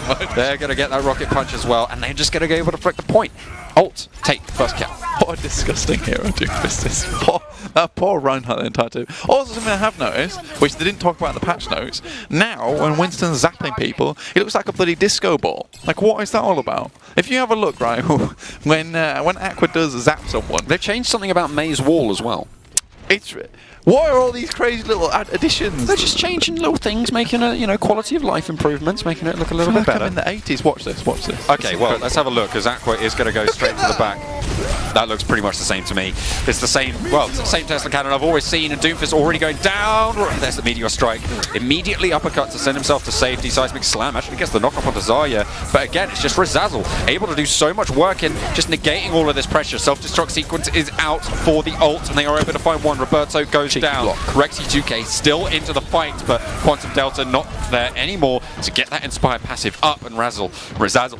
Oh, you okay? I think so. Razazel is making sure the Rexy2k isn't, though. Yeah, 53% and climbing. There is a sound barrier for next fight. Should Rexy2k come in with a nano boost on top of him? Aqua's going to have to show up in a big way if he wants to block this Earth Shatter, so really Alt's going to have to play very sparse here, have no members really in the same place. They can't play as Death Volley too much. However, Razazel can keep doing what he likes to do, which is displace this tank line so much. With a little bit more armor, though, it's a bit more difficult to go for these assassinations. Razazel going pretty low there, actually, but able to stay up, shatter down onto 4. Sends them everyone to the wall. Teru goes down to the charge, but the rest of the team is still standing. The D-Mech is out. We are going to be just keeping on forwards. There's the spinning Winston layered down in top of the Graviton Surge. They're able to make it work. You're right there. I'm just fine. They do make it work in the end. Cavanope's going to come back into this one. He will have the Doomfist ulti ready, but so will Razazel. Now Taro, he's going to have the rally. I think really what went wrong there was Lemmy Batman pops the ultimate far too early here. But so far they're making a very good push from the point here. Kez is so extremely low. They do keep him up. Out comes the rally. This entire team is so very hard to kill. Cavanope's going to have to drop the Meteor Strike soon. There's the D-Mech as well, so they do get the trade over onto Rexy2k going down. The Meteor Strike into the back lines, and Cavanope just staying alive in this fight. Doomfist so difficult to take down in these enclosed spaces. Sound barrier is being invested for the smugglers as the point is in their control right now, but Razazel drops down with that Meteor Strike. Quantum Delta is going to fall. Rexy has got that Earth Shatter as well, but it's going to be Razazel who comes out on top of that Doomfist duel. They still have everyone to deal with, however. Cavanope has fallen down. The Earth Shatter is out for Rexy2k. The charge not quite able to do the work. Razazel is going to fall, and the charge is out for Hot Heaven as well. Able to get sent over the edge. Primal Rage is going to be popped, and the smugglers not going to be able to stay on this point. The flip almost coming through. The ult are going to be able to tick it. This is going to mean that they are going to send it to overtime. Certainly, are the smugglers going to be able to recontest? It's going to be down to Lemmy Batman here. Will he get a good sound barrier? But Taro comes in with a flail. Does tank down Quantum Delta. This will be all in now, John. Smugglers have to get back on. Cavanope has to get a massive Meteor Strike if they want to hold on to this one. They need to find everything they're looking for. The Meteor Strike is down for Cavanope. Will be able to get the value from it. There's 2 players left, and there's the rally coming on out. It's completely cancelled by that shield bash from the Brigitte. Teru just going hell for leather right now with this flail, moving forwards, getting those shield bashes on every crucial target right now. The overtime ticks away, and the ult say, you might have done us on Busan, but we are not going to be stopping. We are going to take the series. It's going to be 3-2 to the ult, and they will hold on to that 4th place in the group. Drop the ball. Look at this entire team, what they're pumpkin. Halloween is over, but you are definitely a frightening team. There we go. Quantum Delta getting this play of the game. And this was the double rally. Like, that is just crazy. They had such a tough time eating through all the healing that ult were able to throw out here. He was able to just shield bash the Doomfist there. Really crucial. But as punishment for being mean to our production team, Blank has been given the honorary badge of wrongness, the shameful badge. It is the shame tape. It's on my head. Yeah. Shame. Shame me. Shame. Shame. The wrong tape is He's fairly shameful. Shame. But I do deserve Shame. it. I wish it said in my lower third over here. I wish it said blank wrong. Shame. Stop shaming me. You've shamed me far too many times. I've got a bloody wrong tape on my head. This is probably going to rip all my hair out once I pull it off, as well as. You've got hair on your forehead? It's all over my... It's on my eyebrows. You've got hair on your forehead? What have I done? Yeah, I do. I've got little bits of hair here and there. Look, I've got a beard. What can you say? I don't have hair on my forehead. That's what I can say. All right. Fair enough. Well, fair play. There we go. It's yeah, exactly. I've got so much hair that I've got hair on my forehead, but you've got early signs of baldness, mate, because you don't have forehead hair. Let's go to a break. We'll see you after the break.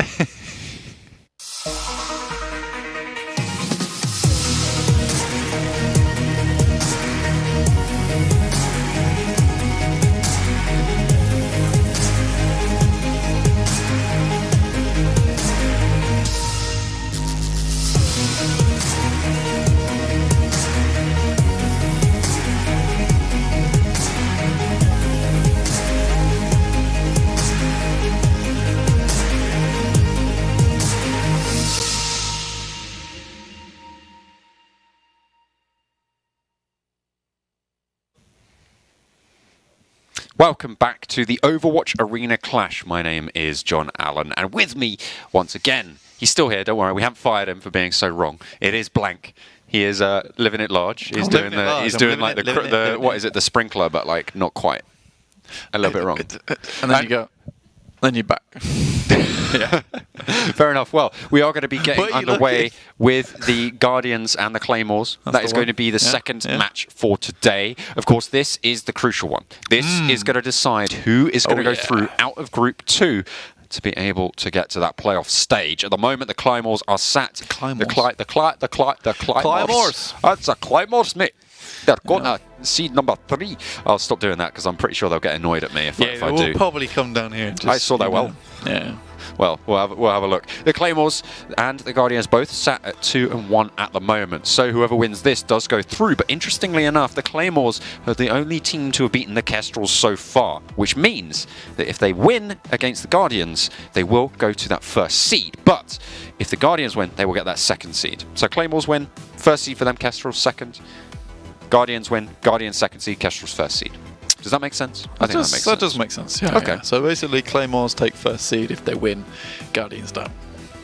Yes, that is exactly how it works. So it's pretty, as I said though, it is pretty much all to play for because both of these teams, they're in a do or die situation today. What? It's all to pay for, is it? It's all to pay for. It is all I'm just dropping loads of consonants. You are, yeah, and I can completely agree because I'm from Yorkshire, so it's taken me a lot of years, many years to just try and reintroduce all the consonants back into my vocabulary. You've still got a long way to go. I still got a long way to go. I do drop a lot. Some just completely go. Like instead of saying hell these days, it's just bloody hell. It's just hell, isn't it? Hell. The's no hate. To be fair, that's not a Yorkshire exclusive kind of thing. That's in Cockney, that's in Essex, that's in London accents. You just try to make me feel less unique, aren't you? I could never do that. No. I could never do that. I could never do that. Just so unique, John. Absolutely. Whoa! What is that there? Oh, well. Anyway, we'll be getting to the games very, very shortly. We're actually going to do rosters because you guys need to know who's going to be actually playing. Who is actually playing on these teams. For the Guardians, it is going to be FRX, Susie, Apple, Avali, Horizon, Tactical Taco, and Tredenix. And on the Claymores, I went to go see them the other week. They have Glasgow. They are they're typically Scottish and typically angry and loud. They're all caps. Leaky, Jackson, Skyer, Attitude, Terrorist. I'm going to say that, I'm not going to shout that one. Yeah. Because that might actually attract some attention. Duck! Yeah, that one's good. That's good. There we go. Yeah. We'll have that one. So those are the rosters there. They are going to be battling out, as we said, for that spot in the playoffs for group number 2. Just an update on the rest of the groups. I have got a couple of notes here. In group number 1 is the Hunters and the Invincibles both going through, which will be, both of them are deciding. I don't know if they are fixed as to which one is first seed or not, but I do know in group number 3 that both the Pirates and the Steelers, they're going to be playing for that first place spot, which means, of course, that it's a highly heated game. Yeah, that match is going to be pretty interesting certainly to update myself on later because we aren't going to be watching it today. But over in group 4, that's another group with some unsettled spots for the playoffs at this stage. Both the Saints and the Harriers with the potential to go through. The Spartans are sat pretty at the top. They are definitely going through from to those playoffs next time around. They are going undefeated at the moment, but both the Saints and the Harriers are going to be playing off against each other. Indeed they are. Saints have heard good things, actually. They had a pretty poor season last season, but this time they come back reinvigorated, ready to go. One thing that's interesting is the Guardians, they're not actually fielding the same roster that they had last season. There are a few of the players on there. You've got FRX, Fracture, Apple. Who else? What the hell?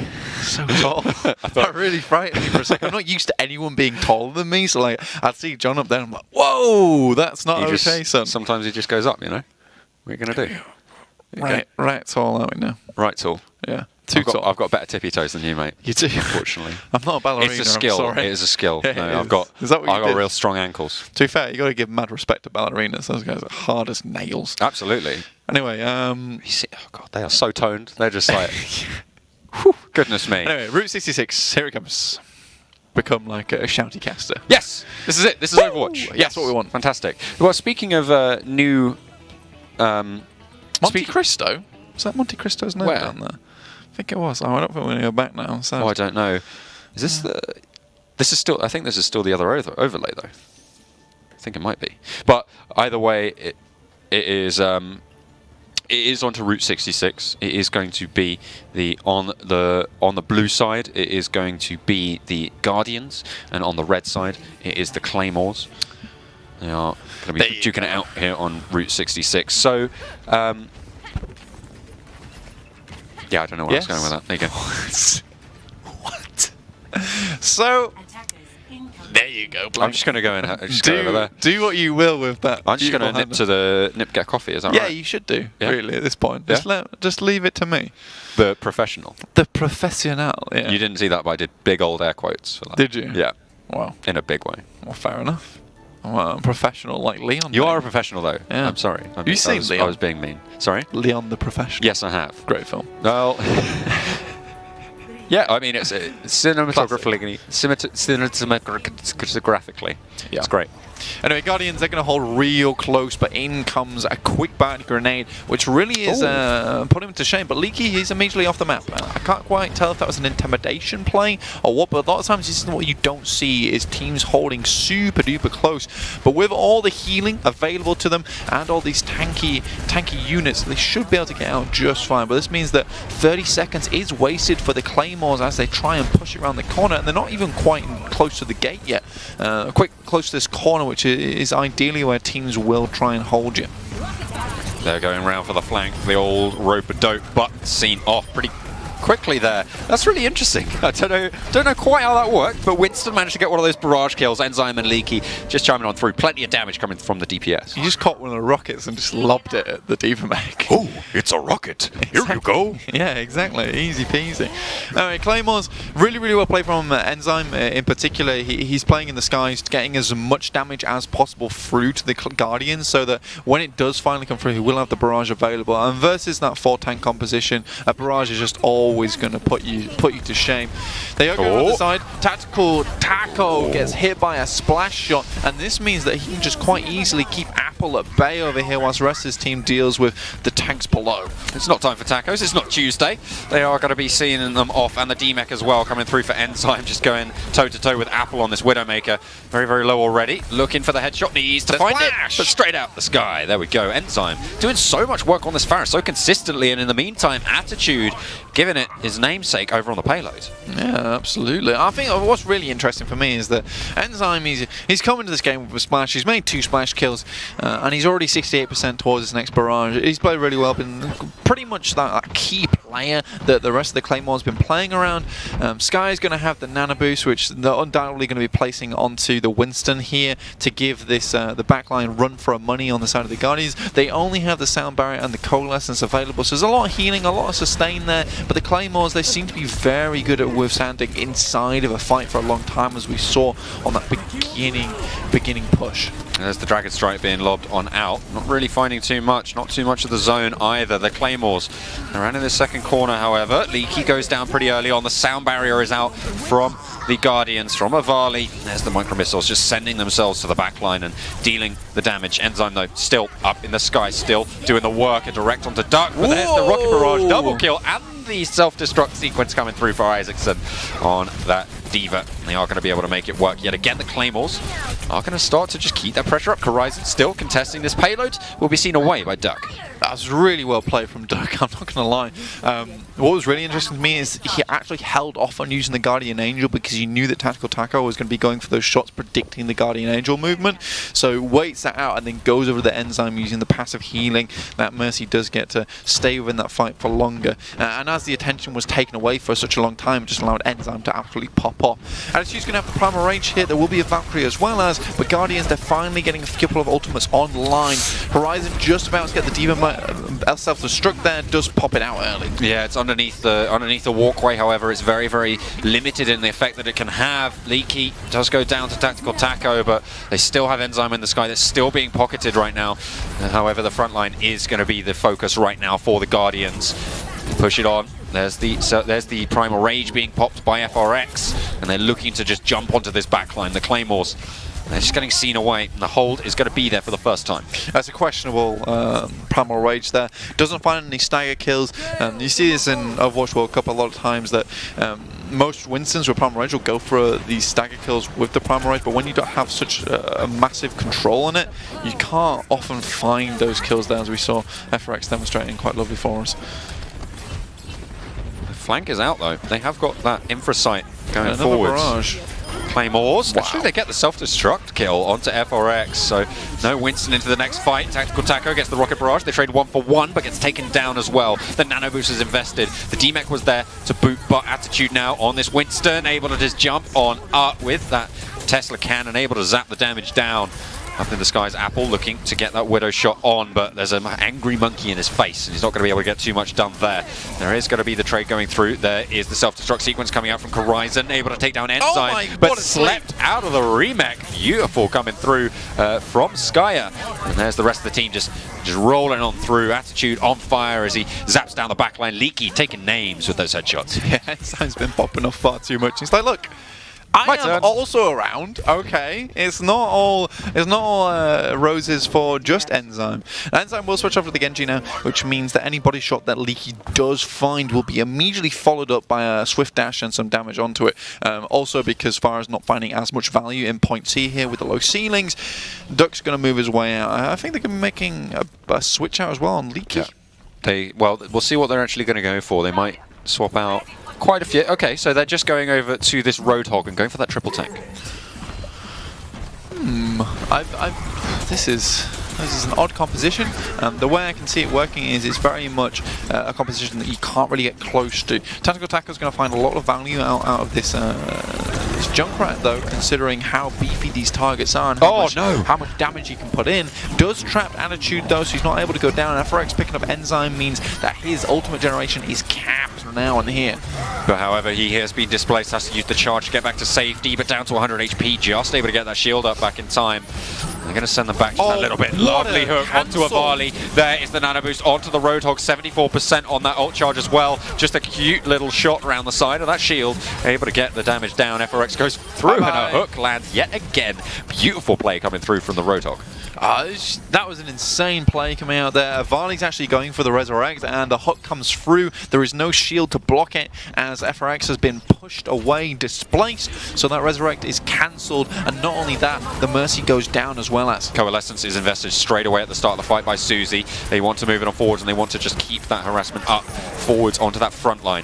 Zarya goes very low, but the Moira and the Ana are there. They're just healing away. FRX gaining that space, gaining that ground. Self-destruct sequence chucked on in by Horizon. Not going to find anything. The remake isn't going to be allowed as well. Leaky able to get the shutdown on it. The hammer is swinging. The Graviton Surge is out. The Claymores have the Dragon Blade in as well, but the whole hog just keeps anyone at bay who thought that it was a good idea to step to them. The Riptire is through, but it's Enzyme who slices it straight in half.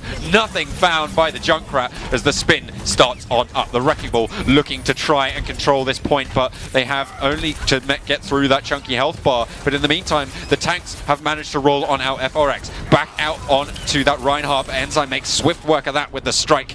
And they are going to continue to go for the grapple. There's the pile driver, not quite available just yet. The adaptive barrier, but the sleep is out. So much ult charge and Leaky just completely demolishing anyone who steps out of spawn. There's the Mei trying to go for the stall. They are going to continue to go for it, and only 22 seconds left on the clock, and they continue the contest. FRX trying his darndest to hold onto the point. Apple is going to go over to the Tracer to try and stall it out. They keep on moving forwards, and Apple actually yet to go down. Moira and Wrecking Ball back onto this payload. Avali goes down, and Susie as well. Both of the supports are going to fall. Horizon is heal blocked, but the Mei is back into the mix. They are just rolling it around. The Earth Jet is out for FRX. Not too sure if it was able to find too much, but for now, they're going to hold it. They're going to continue to stall. The nano boost finally going to be invested. Horizon is there, but there's the Mercy going for that res. Will get FRX back up. There's the Graviton Surge, but they continue to hold close, Black. It's tough for them. They're still contesting at that point. Claymores, the main problem I saw there is that they continue to ignore Horizon. You play Roadhog for one reason, right? Most of the time is you can really control the Hammond. You can pull him in. It makes for quick work with him, especially with the scrap gun doing so much damage to that massive body that Hammond does have as Wrecking Ball. But the main thing that I saw was a problem is that Skye is not generating nano boosts quick enough, and Enzyme is desperately trying to get towards that Dragon Blade, because during his passive game with only the shurikens, he's not doing a huge amount of damage. Sure, he's making some big plays, he cuts your tires in half, but he's not ruining those players as they come out. He's not able to do massive amounts of damage like a McCree could, like a Pharah can, like a Widowmaker can. So they're really just waiting for that Dragon Blade and the Graviton combo to come out in action. Now Guardians, they're going to be the ones attacking now. I can only assume going to be pulling out a Bastion composition for how it's looking so far, using the Roadhog and the Orisa. I actually like this. I like this a lot. Claymores, however, going for something a bit more so to speak, classical, with Enzyme on the Genji, with Leaky on Soldier. This really reminds me of Season 1 days, really, with your Zenyatta. Obviously, you didn't have Ana back then. Really, what you'd have in this situation is more of a Mercy. But this pretty much covers you on all fronts. You've got Isaacson for the Pharah, should they bring it out, or the Bastion with the Diva Matrix. You've got Transcendence. You've got added damage capability with Skye on the Tac Visor. It's interesting. I like it a lot. Apple on that Widowmaker will be supporting the Bastion. The pirate ship composition is going to come through for the Guardians. Yeah, they have two flankers. Got Tactical Taco and Apple, so the pressure is going to be on top of the Bastion being on the payload. So Claymore's going to have to deal with this quickly or wait it out. I think I understand, because you can. The Bastion's pretty loud, so you know he's coming out the gate. Yeah, he's giving the game away there. Genji was a little bit far forwards as well, but they are just going to hold behind Big Earls. Of course, that Reinhardt really going to struggle to actually hold that shield up against the Bastion. What they might be able to do is get the charge on, but Duck actually already taken down Apple, the better sniper, it seems. The D-Mech is there for Isaacson, and Leaky able to take down the Bastion in the short window that the Orisa shield was down. Of course, no res means that they're really going to struggle now to get remounted, as Leaky just completely demolishes the rest of the team. Leaky does a really good job there. Actually just immediately puts in the work. Oh, Apple picks up Enzyme, however, which is a pretty big pick here. FRX switch over the Winston, so they're going to give up on this composition. Tactical Tackle, I can only assume, is going to switch over the Diva, as we see now. Claymore is trying to get back as fast as possible. That could have gone really badly. Oh, wow! That's the second time that's happened as well. Yeah, Apple really needs to watch those angles versus Duck. Indeed, he's playing out of his mind so far. But Guardians, it almost went really well for them, as they do manage to get that hook from Tactical Taco onto the Diva, which removed the Matrix that they kind of needed to hold on there. Transcendence actually popped to just try and keep everyone on top of their alive. Questionable. Yeah. Questionable indeed, but they do still win the fight. The mini Diva, very low, needs the Discord Orb, obviously, because you need a lot of damage to get through that health bar. Oh yeah, that's 150 mega points of HP there. So they needed that Discord, absolutely. Claymores, though, I think they could pretty much happily use the Transcendence there. I think that it was something that you could hold on to, but there's nothing really on the Guardians which incites him having to use Transcendence early right now whilst the ult economy is butchered. Pulse Bomb might be one of the big things that you'd use that invulnerability to cancel out, but Leaky, he finds Horizon. Nice little bit of tracking. The res will come out here, but Nano Blade on Nano Visor available to the Claymores, ready to go whenever. Leaky so solid on this Soldier, consistently just getting these kills. Earthshatter invested, so is the self-destruct sequence, but only one kill found for both of them. Nano Boosters layered on top, as well as the Dragon Blade. And FRX is going to get one. Apple actually able to get another, but the Claymores invest a lot into that fight. They got 4 ultimates total, and Skye doesn't even give it over to the Dragon Blade or the Tactical Visor. Instead, he opts to use the Nano Boost on the Reinhardt, who was nowhere near the front line. So a little bit questionable use of ultimates so far, which might be what the Guardians needs to push on in, which is why they pick off the. I can only assume why they pick off the Sombra here, because now they have time to build that EMP, whilst Claymores are building up to their next ultimate. And when that does come through, it's going to be monumental. They have the chance now. Leaky has got that Tactical Visor. If they can hack the Soldier out, that might be a really strong position. They should know that the Soldier is the only one who hasn't used that ultimate just yet. But at the moment, Horizon just getting that information, playing around this backline, being sneaky.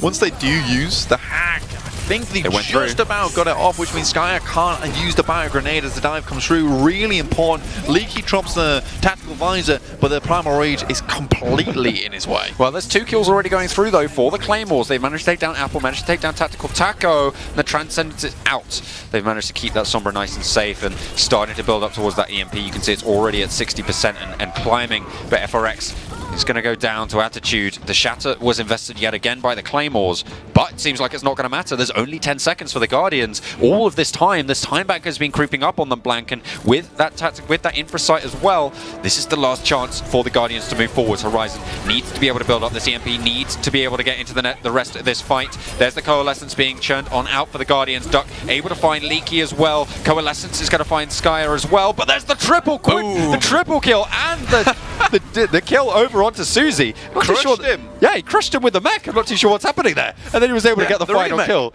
He crushed him with the remake. Remake does about 40 damage, I believe, as it comes down. So well, that was a crushes Susie.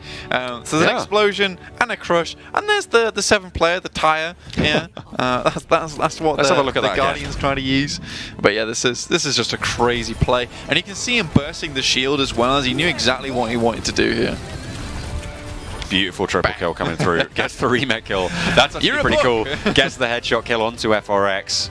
Play the game through and through. The Claymores able to take map number 1. Route 66 goes their way. They're starting it off in style with a full hold when they managed to get it the whole way through. Yeah, Isaacson seems to be the key player for me here. Obviously got hooked up quite early, but survives it with good Diva Matrix usage, as well as managed to get out of the way, drop towards back on Mega. From there, he comes back out, gives Leaky a little bit more of an easier time to get those kills. A lot of times with Diva players, you won't find that you see them do too many good things, because a solid Diva player is quite quiet, but impactful. Here, Isaacson's going above and beyond with those micro missiles. Are you on your tiptoes again, mate? I was doing it real slow this time. I didn't know if I didn't notice it. I was like, what's going on here? But yeah, just like you've been on our tiptoes, Isaacson has really rose to the top of this team. Yeah, he's done very, very well. The Diva performance very strong. The off-tanks as well coming in big. We've seen a lot more performance from these Hogs than we have seen previously, obviously, with the changes coming through. Everyone wants to give it a go, don't they? Yeah. Want to give it a go. Want to chuck it in. Why not? You know, it's last week before playoffs. Yeah, and I think the main difference for me with the Roadhog is that the spread randomization has just been completely removed. So it's the same every single time, which makes it... Well, this is a bit fear-crafting from me. It makes it way easier for certain heroes, because I can assume there'll be YouTube videos out there somewhere at some point. No way. I know, right? Crazy. Where it'll show you exactly where to shoot on every single hero to get the one-shot kill onto the head. Because there's no spread randomization, there is that one single sweet spot on every single hero where it will just be an insta. So the skill ceiling has been raised massively for Roadhog, so I'm very excited to see what more comes out. And then we have our second game, which will be on Busan, a lovely, lovely map that Blizzard just released recently, so we get to see that all over again. Over in Korea, near Diva's mech base, you can see it just hiding on the horizons there, but we are over to the town centre for now. A nice map. It's an interesting map. There's a lot of opportunities for boops as well, which is why you'll see a lot of Lucios dropped onto this map. And with it being so open, that was a nice shot. That was really good. That was cheeky. I just wanted to see the train time tickers, to be honest. That's really what I was interested in. Really? See if I could get my train. Yeah. They're mostly on, very, very efficient travel over there. It's frequent. Yeah, it's very, very frequent. And if it's late, you can actually just find them. Yeah, it's great. Yeah, I wish we could do that here. Same, right? If it's late over it, it's just like, wow, sorry, you missed your train, mate. Guess that sucks, doesn't it? Nothing I can do about it, yeah. Nothing I can do. Oh well. Anyway, let's take a look at the team comps on either side here. Claymores, they're running a little bit of the old Widow Genji. So again, one of these more basic compositions where it relies on the Widow getting picks early, whilst the Genji just has time to farm that Dragon Blade. It's a wobbly boy, mate. It's a wobbly boy. Wobbly cow ready to go for some food. Oh dear. Well, we'll see if the Claymores are going to be chowing down on the Guardians lineup for now, or they're going to be able to equalise in the series. The Guardians going to be moving forwards, but they've already lost Susie. Really bad to start. Yeah, Claymores have such a good composition for cleaning up kills as well. As now there's a 5v6 situation, Claymores, they should have the upper hand here. They're saying, cool, you guys can take the high ground. We'll just go and have the point, which is going to open in 1 second. Thank you very much. I'll get another headshot, only trading it for the D-Mech. The Winston is just going to hold strong on that choke and stopping everyone from moving forwards. The Claymores can. They keep going onto the D-Mech, though. Enzyme just moving it on forwards, and everyone's staying nice and healthy. Apple gets those headshots onto Leaky, and they're just maybe looking for a little bit of an opening here as they have lost that Widow pressure. That they have.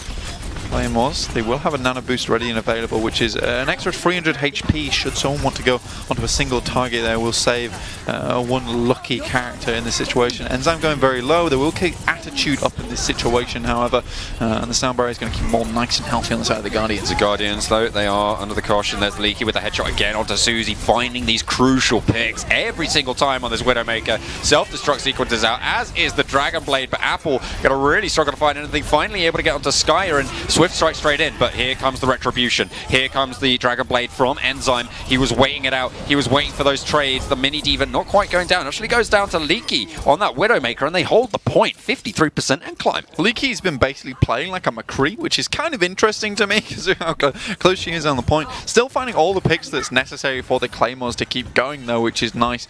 But yeah, Guardians, they're going to go back into from a tactical taco. Has the barrage now, but Claymore have more than enough to deal with it. Leaky will be ready and waiting for it to be pulled out, and Enzyme can always deflect it, and there's a Diva Matrix available as well, so I don't think this barrage is going to find as much value as the Guardians might want here. They're going to push forwards. They're going to start the fight. The D-Mech is out. They are going to trade as Leaky goes down, so a little bit of pressure alleviated, but in the meantime, they've already managed to take down the Mini Diva. So no pressure there. Susie is going to be able to get that Valkyrie off uncontested, because of course that Leaky is not there on the Widow. Rocket Barrage is out. It's traded 1-for-1 yet again. Apple looking to go for the point, but the self-destruct sequence is there as well, coming through as it is going to be Tactical Taco going down. Mercy trying to keep everyone nice and healthy. They are going to continue. The overtime started to tick away. FRX moving to the back line, but they're trading it 1-for-1 yet again. Enzyme has another Dragon Blade. Going to find both supports. Goes down to the Diva, but the D-Mech is there. And Isaacson able to take down the Mini Diva. Overtime ticks away, and they are just trying to hold on right now. The Guardians being sent back time and time again. The Claymores are able to take the first on Busan. That they are. Guardians. They 0%. It's unfortunate. I think the Claymores just had all the answers that was necessary to them to kind of battle out the Guardians in this situation. It's not the Guardians of old. The Claymores seem to be a little bit more powerful here. Just a little bit. Just a little bit more powerful, you know? I don't know, why not? They have a couple of extra power levels going for them. Yeah, right? exactly. So It's a sword versus a Guardian, mate. I mean, Claymore's a pretty big sword, though. it's a bloody huge sword. It's a huge sword. Yeah. Have It's you seen big. a real one? Yeah. They're massive, aren't they? Yeah, I've held one, mate. I could barely lift it up. Knife? I couldn't pick that thing up. It's insane. God, and then William Wallace goes and chucks it in the middle of that film. It's crazy. I know, you're like, righto.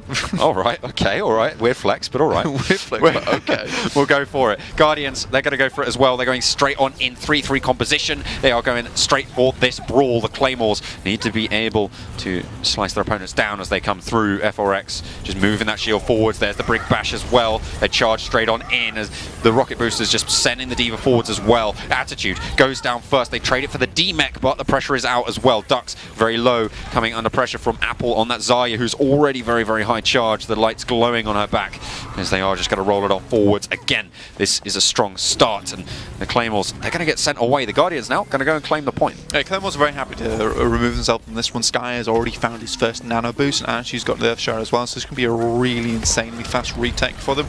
They will be coming on through this side.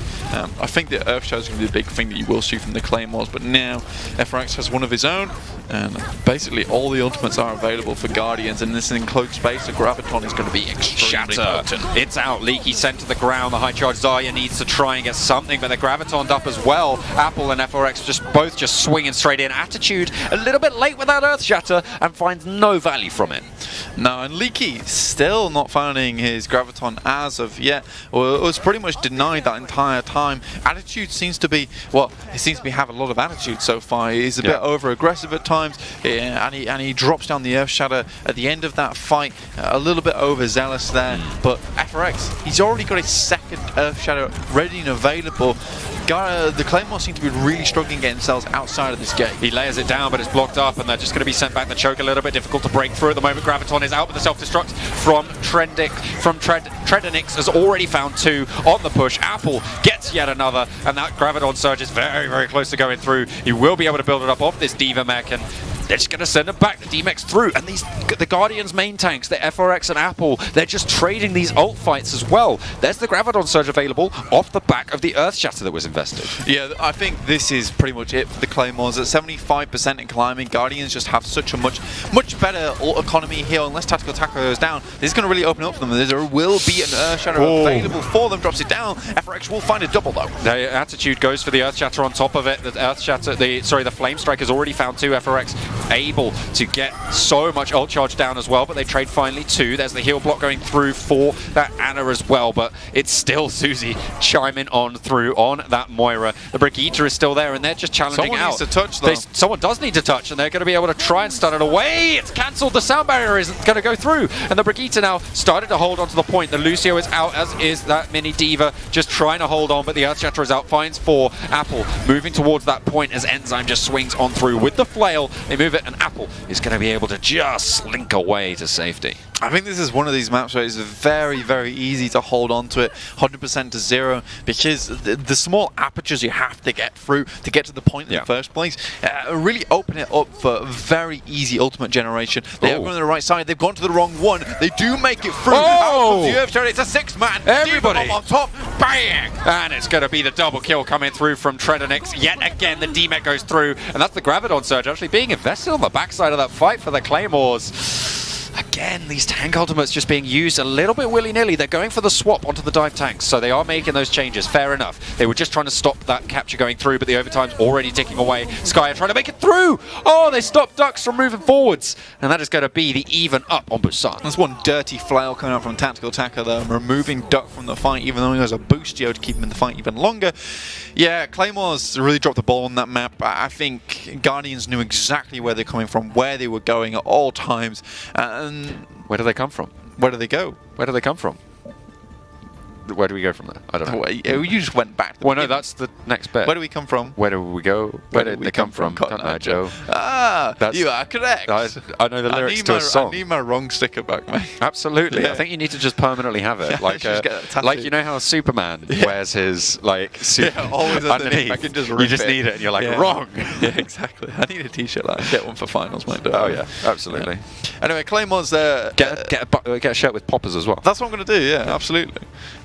I think Claymores, they do best when they're running more of a pick-orientated composition where they dictate the tempo of the fights. Here, Guardians were able to completely dictate it, but a massive bio grenade will come down. Tactical Attacker has to move off their Guardians.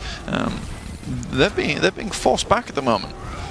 Yeah, they have the aerial pressure going through for the Claymores, and the Pharah pretty much undealt with at this stage. No one can really go and challenge it. Tredenix, the only one who can kind of look to deal with that, but that defense matrix is so crucial on the other fronts. They are moving forwards though. The Claymores haven't got control of the point as Guardians get first cap. The D-Mech goes through for Tredenix as well. Sends himself up in the air to deal with the Pharah, but Enzyme just falls back behind that safe wall there. Safe wall. It's the safe wall. 1 HP. But they're getting sent away, and the Guardians able to control the first point.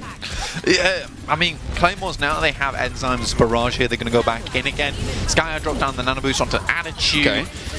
Only 1 kill found on the rocket barrage, and it's going to be the D-Mech. Enzyme though has the rocket on the back end of that, and they are going to be able to take down FRX as well, trading relatively evenly. But with Ana coming back up for the res from Duck, there's going to be a fight on their hands, certainly. Apple able to get the double. Actually, Susie getting the Coalescence kill back onto Skyer as well. The Claymore's really struggling to break ground here. Yeah, there's so much sustain for them. I think Leaky on this pick of the Soldier is probably a mistake in my opinion, because it's consistent damage, which is why you will see him switch over to Hanzo, which is more spike damage, which you need versus this high sustained composition. FRX is coming towards his Earth Shadow, which has been incredibly powerful beforehand. Claymores don't have much to counter it, so Attitude switches over to the Reinhardt, understanding that it's probably available at this point.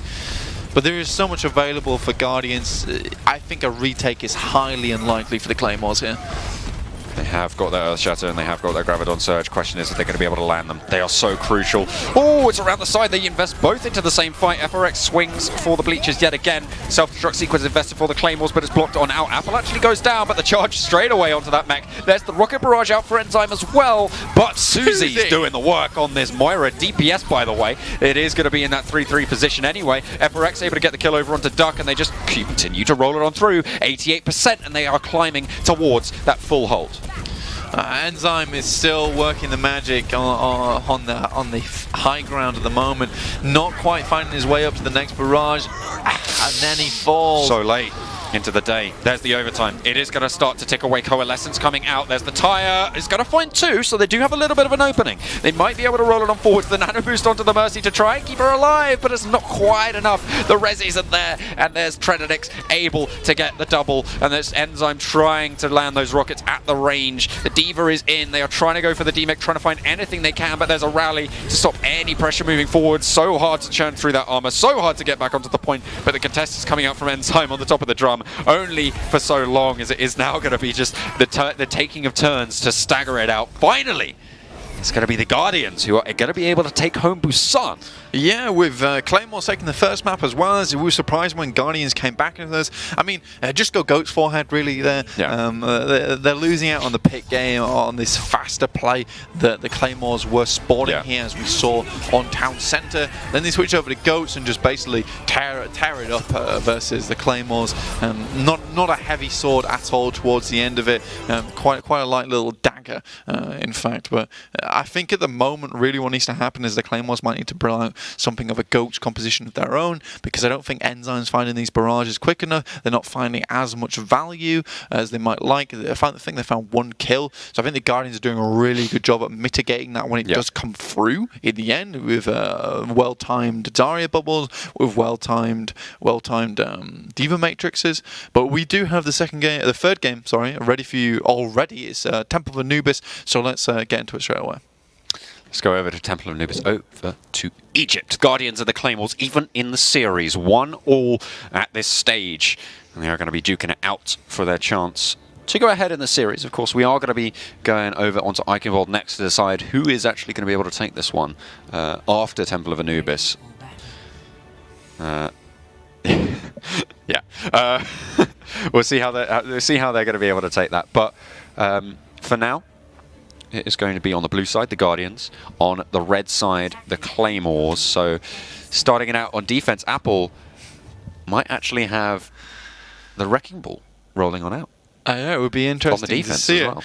it. FRX with a Winston and a Hammond, it works really well because obviously you drop down the pile driver, and immediately on top of that it kind of pulls targets in towards the middle of the pile drive, so when the leap comes out it's an extra 100 damage or extra 40 damage on top of that, and then you've got the zapping coming through. It's just an incredible amount of burst with just your two tanks, and you throw Tactical Taco and Horizon into the mix, things start to get messy. So bro, just got to start to move forward. Sorry, I was just not quite ready for that. It's okay. It's alright, I'm right now. I'm okay. Enzyme though, on that Sombra, just moving forwards, gathering some info, trying to scout out these compositions, maybe looking for the hack, and they will have spotted that Wrecking Ball, and Leaky again with that Widowmaker is going to be pretty difficult to deal with. There's the triple kill coming through already right at the start of the fight. Claymores, they got themselves a stonking Widow. Yeah, nice and easy. I mean, Sombra versus a Hammond is just insanity. So, I mean, as soon as the pile drive comes through, gets hacked, he's just dead in the water at that point. It's so easy just to farm charge off him as well. As you see, Enzyme hit up to 62% here. This could be a real big snowball with 7 minutes 5 on the clock for the Claymores. They're coming back stronger than ever now that the Guardians aren't playing this Goats composition that they sported on Control. Enzyme looking to build up some ult charge, very close to that EMP. One single spray will be able to do it. And will be spotted out though. Tactical Taco just trying to find that Sombra yet again. He's moving on to the Rhine, looking for the hack. Not too sure if he managed to get it off. It did actually go on cooldown, so I think it went through. They're going to start to go forwards just based on that alone. It's not quite up to that EMP, but there's the nano boost coming out. Leaky lands yet another headshot on his Widowmaker. It's so brutal. Self-destruct sequence is out, but everyone able to just run behind the cover. Suzy goes for the res, able to get it onto Horizon as well. And there's the rocket barrage built up as well. But in the meantime, this EMP has been completely acquired. Claymores can remount. They can. They don't have the nano boost, however, which would be really what they need in those 6 seconds of crucial time whilst these targets are hacked. They need that nano boost on the Winston to really clear up the kills, especially when you're running a Widowmaker. But they do switch it off. They're going to have the Roadhog now, which is a bit of extra damage, which they definitely need, like I said. And Isaacson will now be back into mech. There will be a minefield, however, not really meaning anything, because when the EMP does come out, it will completely shut down these mines. Might even want to wait until after it's come through. They are going to go out, but they are going to not even wait for that minefield. They're just going to go straight on in, try and send themselves forwards. No picks found, as you say, and then the EMP is going to wear on out. FRX gets the sideswipe onto Leaky, able to trade 1-for-1 onto Horizon, but they have got that Mercy if they want to go for the res. Valkyrie has been popped as the Zenyatta just burns that trap and is going to be able to keep himself nice and safe for now, but Apple still on this Wrecking Ball, still is just going to hold strong. His attitude has got that nano boost. There we go. Got it in the end. And he is just going to be going straight to the sky. Not even going to use the Tesla cannon. That's a little bit of BM moving forwards. There's the Riptire, not quite able to get the D-Mech either. There's the Primal Rage burning out as well. Self-destruct into the sidelines, not quite able to do anything. Oh, Biotic Grenade going to keep Skyer alive as well. Just keeping everyone nice and healthy. The Winston is going to be chaperoned back to the point. I think that bubble might have blocked out the rest of the Shatter, but not to worry. Both of those tanks are going to fall down, and it is going to be Horizon who's able to do the dirty, and they are just going to send them back yet again. Yeah, they get forced out.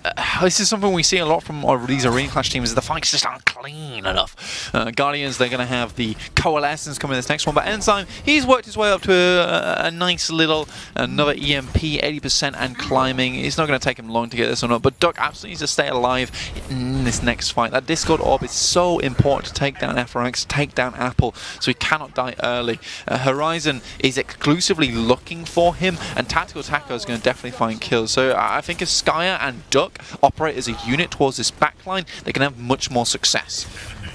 EMP, though, very close for the Claymores. Up to 98% already.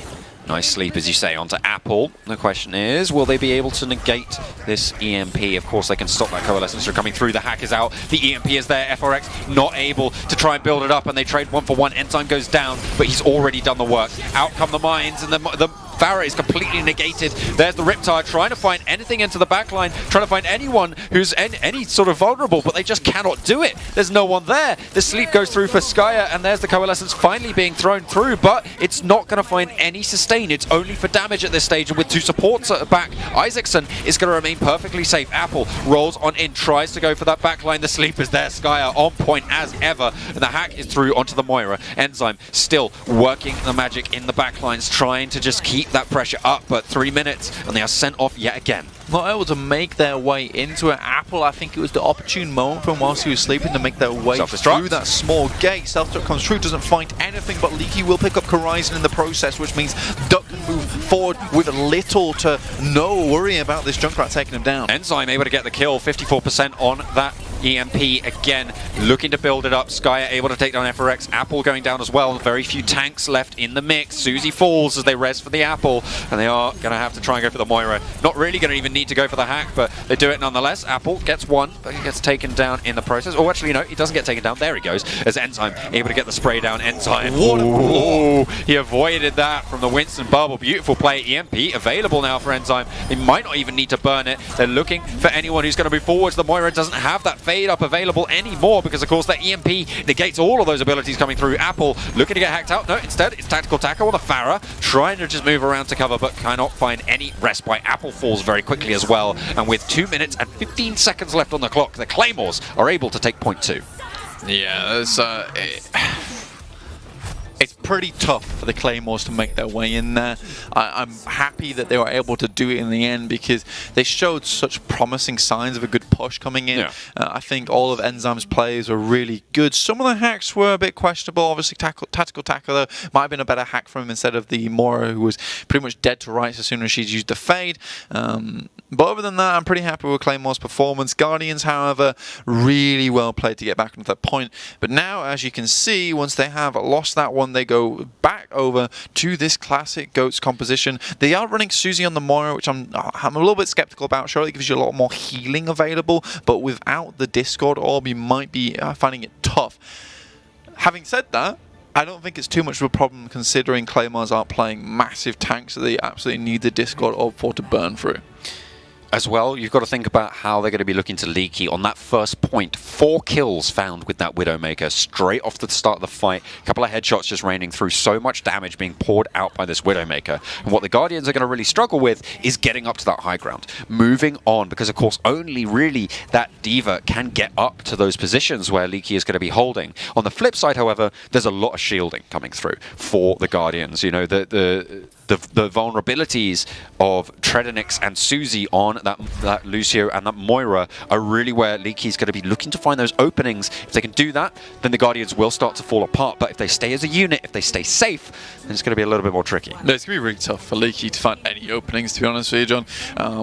Through FRX's shield, Susie's so very hard to hit, especially because the movement of Moira is really disgusting because she moves backwards and forwards. It's very hard to find that hitbox. But Tactical Tackle already going down very low. Claymore's making a massive push onto the point already.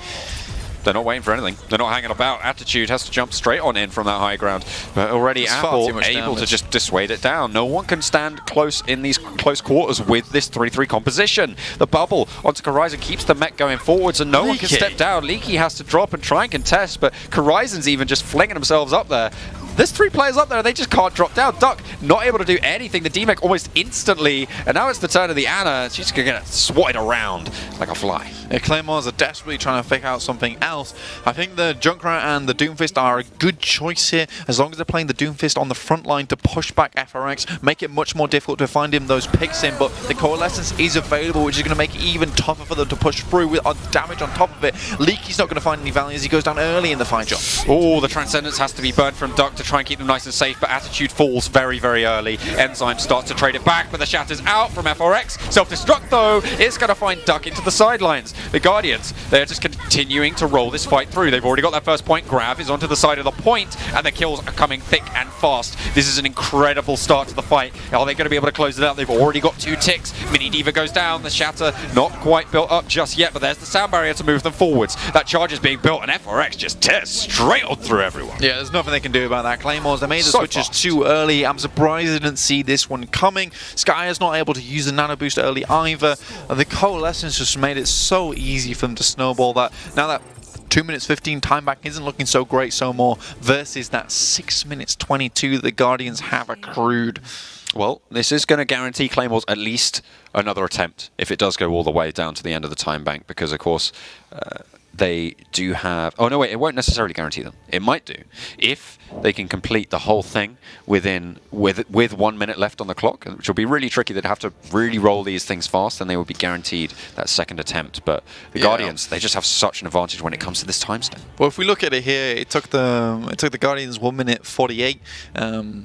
1 minute 38, sorry, to push it through all the way to point B. So there is still a chance for the Claymores, but they consistently keep playing this composition with the Winston D.Va. I just don't think it stands up to the Guardians playing this GOATS composition. I don't think it has enough damage. I don't think it has enough staying power.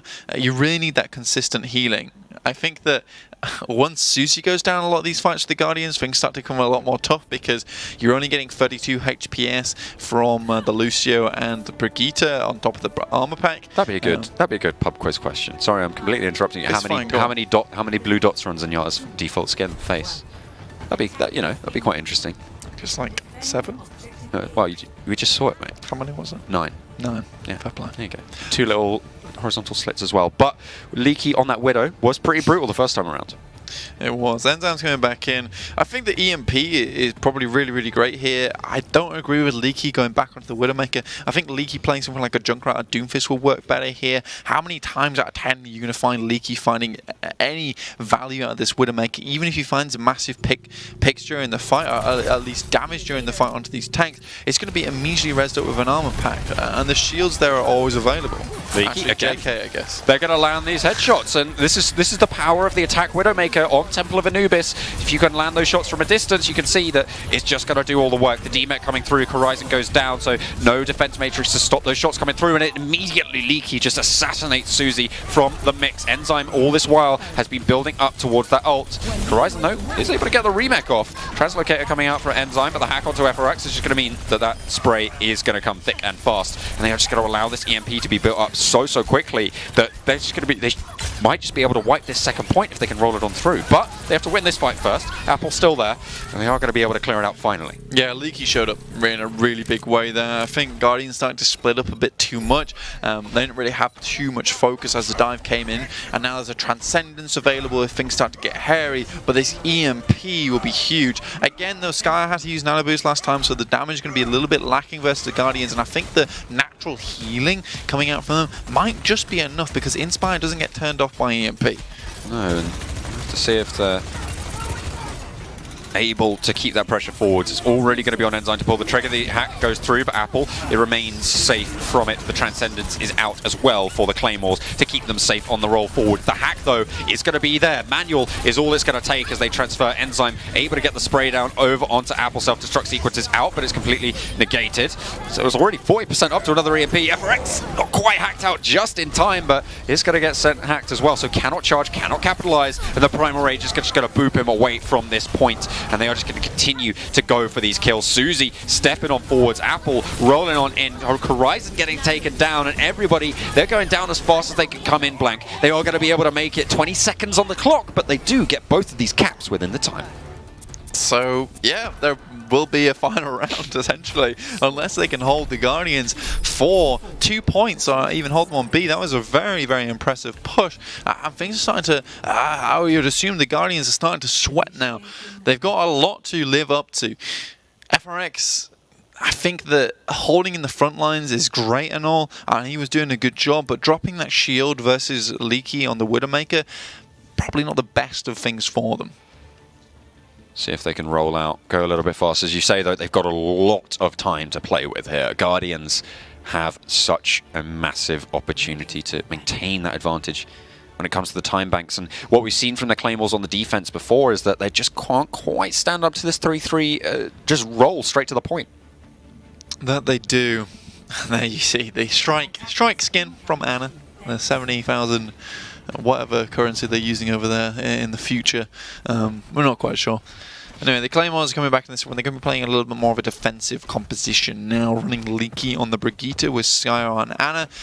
So they have less ability to disengage, so they're not running a Lucio anymore. But should anyone get close, there's a bio grenade there, there's a Discord orb, there's a shield bash ready and waiting. I don't think there's a lot of damage though on this team, especially running Enzyme. I think what this will go down is very long fights, which could actually work in their favor, providing they do win them. To win a fight, you do have to win the fight. That is true. There's a massive anti-block going on there as well. They're able to cleanse away the hack from Tactical Taco as well. The charge coming out from Attitude, but Leaky already taken down. Might have to retreat a little bit to that high ground. Sombra on the sidelines, trying to get those sprays onto the tanks. You can see that EMP charging up very nice and quick, and Translocator forced away. They trade it back, 2 kills. The main tank and the main heal as well going down for the push for the Guardians. They are able to trade it back. DMEC and Attitude both falling, and they still have the contest coming through. Enzyme almost up now, has got the hack off. Not too sure who the target was there, but they are going to continue to go for the contest. Translocator is still on out, very, very low HP, almost has that EMP available. Might look for another contest, but it is a little bit too little too late. They were not able to hold on, and this 3-3 composition rides again for the Guardians. Yeah, I think the Claymores were playing really split considering their Death Volley composition, which had to work together. There will be an EMP coming through very shortly. There it goes. Shatter. It's out. It's everyone down. There's not a lot you can do about that. It's a clean fight. I think FRX actually got shattered like off the side of the bridge, so once the shatter ended, he like slowly flopped down to the floor. Oh dear. There's the hack as well to stop the remech coming through so they can stagger her even longer. She might actually even opt to go for it. 7 HP left and hacked again. Attitude just going for the real long stagger, but there's still 5 minutes and 20 seconds, a very long time. Attitude's like, stop it! Stop that. Just put her out of misery. Stop it, mean. Stop it. They knew they were going to go for the remech, so they could just stagger it out a little bit further. She would have probably been able to get away from that position in the mech. Now, what it's going to come down to here, John, is really good ult discipline coming out from the Claymores. Guardians, however, can pretty much just use this time bank to build up all six of their ultimates and run in with that. Enzyme using that EMP might have been the crutch for the Claymores now, because I think they absolutely needed it here for when the sound barrier comes out, when the rally comes out, and the coalescence. They might be really having a tough time now. Oh, Shatter is completely blocked. Self-destruct sequence lobbed on in as well. Attitude only able to find one so far. Trenonix has got the sound barrier, will be able to keep his team nice and healthy with the Brigitte, with the rally. A nice boop onto the charge. It's going to stop the pressure going forwards. FRX is going to go down, however. There's a Diva in those sidelines, and they're just going to send them back yet again. Guardians not able to break the wall. Yeah, that was amazing coming out from the Claymores there. Guardians practically invest everything and find nothing from it. Now, I thought I heard a Graviton go down, but I didn't see any of the Claymores affected by it, so I can only imagine that Isaacson actually ate that. So pretty much every single one of the ults was negated. Out comes the sound barrier, they forced them back by that point. The Reinhardt Shadow is blocked, the Graviton is eaten. It is dark days for the Guardians indeed. But look at the EMP charge yet again. This is the sort of ult generation that you really want to see from these Sombras, and making sure that they have that pressure. If they can hack the Diva, if they can hack the Rhine, they can just build it up so fast and just translocate away. Look, again, just going for that spray down, and it's going to be there. It's going to be pretty much in for the next fight. Only 5% to be built up. That's going to be in pretty much a lick of time, and it's going to be looking for the EMP into the backline. Attitude already down to half HP. There's the EMP. The Shatter's out though, and they actually might manage to find a bit of a decent fight for the Claymores. They're able to just lay everyone to bear, and it's beautiful. Yet again, Apple has the Graviton Surge, but doesn't want to invest it here. No, I think that what you're seeing here is that the Claymores, they use the EMP, the Shadow comes down, but I think this has happened far too many times in a lot of these games. Skye uses the Nano Boost preemptively and doesn't wait for perhaps Attitude to take any damage, so he's getting the full advantage out of all of the healing that comes straight out of the Nano Boost, as well as and you lose an ultimate out of that, which you might have needed for the next fight. So now it puts a lot of pressure on Enzyme, because he needs to get the next EMP to ensure that this Diva self-destruct is valuable. They're holding on the bridge for now. Anna able to just keep it on going for now. They have the self-destruct sequence as well. Rally has been out, so they do have a little bit more armor. Susie has that coalescence. They've got the grab. They've got the shatter on the offense. The Guardians get the counter charge off to stop it going through. They still just want to keep that pressure up. A lot more to be done though. Attitude very close to it. There's the Graviton Surge. Whoa, oh, Moira gets hacked. Susie cannot coalescence into that, and there's a double kill going through. A beautiful self-destruct sequence coming through for Isaacson. In the backlines, it's Enzyme as well, and they dismantle it. FRX now left with that Earth Shatter, but not much else. And I think at this point, the Claymores, they've finally figured out how to counter this this GOATS composition the Guardians have been running so many times, which forces Horizon and Tactical Taco to switch off now. Claymores, they're having a real good time at the moment. Leaky is that front line that they needed, a little bit more of that tankiness to prevent Isaacson and Attitude from getting bursted so quickly in all of these fights. Tactical Taco is just trying to scout him out. Out comes the hack. Should have come out sooner. 40 HP, not quite done yet. Translocator is forced out. Didn't need to get the hack necessarily, probably wasn't going to be able to convert on the kill. All that was looked for there was, of course, getting that EMP. Every other fight it needs to be up, and that's exactly the sort of schedule that Enzyme's looking for. Riptire available for Horizon though, is going to be popped on out. See who he's going to go for, see who's going to be able to find. It's on the sidelines, already down, and Isaacson able to shut it out with the Diva. There's the EMP, there's the Shatter. Yet again, the combo comes through for the Claymores. Skyer invests the Nano Boost yet again, as you were saying, maybe a little bit preemptively, with a minute left on the clock for the Guardians. The Rocket Barrage coming out for Tactical Taco. Maybe we're going to see a swap from that Farah, but if not, that was an overinvestment. But let's think about this, John. 5 minutes depleted, and they found their two points within a minute and a half. They've done a great job to turn this round. The Claymores have to absolutely be feeling great about themselves here. Really strong performance so far. Tactical Taco doesn't have that rocket barrage available. Only Horizon very close to it at all. But now the Claymores, they've completely depleted most of their ultimate bank. Enzyme desperately trying to get his up, but Guardians, they make a few switches off. They're going to go for some dive tanks now, but with only 26 seconds remaining, there's hardly any ultimates here, and Isaacson very happy to drop this D.Va self-destruct in, and Duck has the defensive capabilities, that Transcendence. They have so much staying power there. Well, there goes the Transcendence, so they might opt to go for it. It's going to be eaten up, that concussion mine.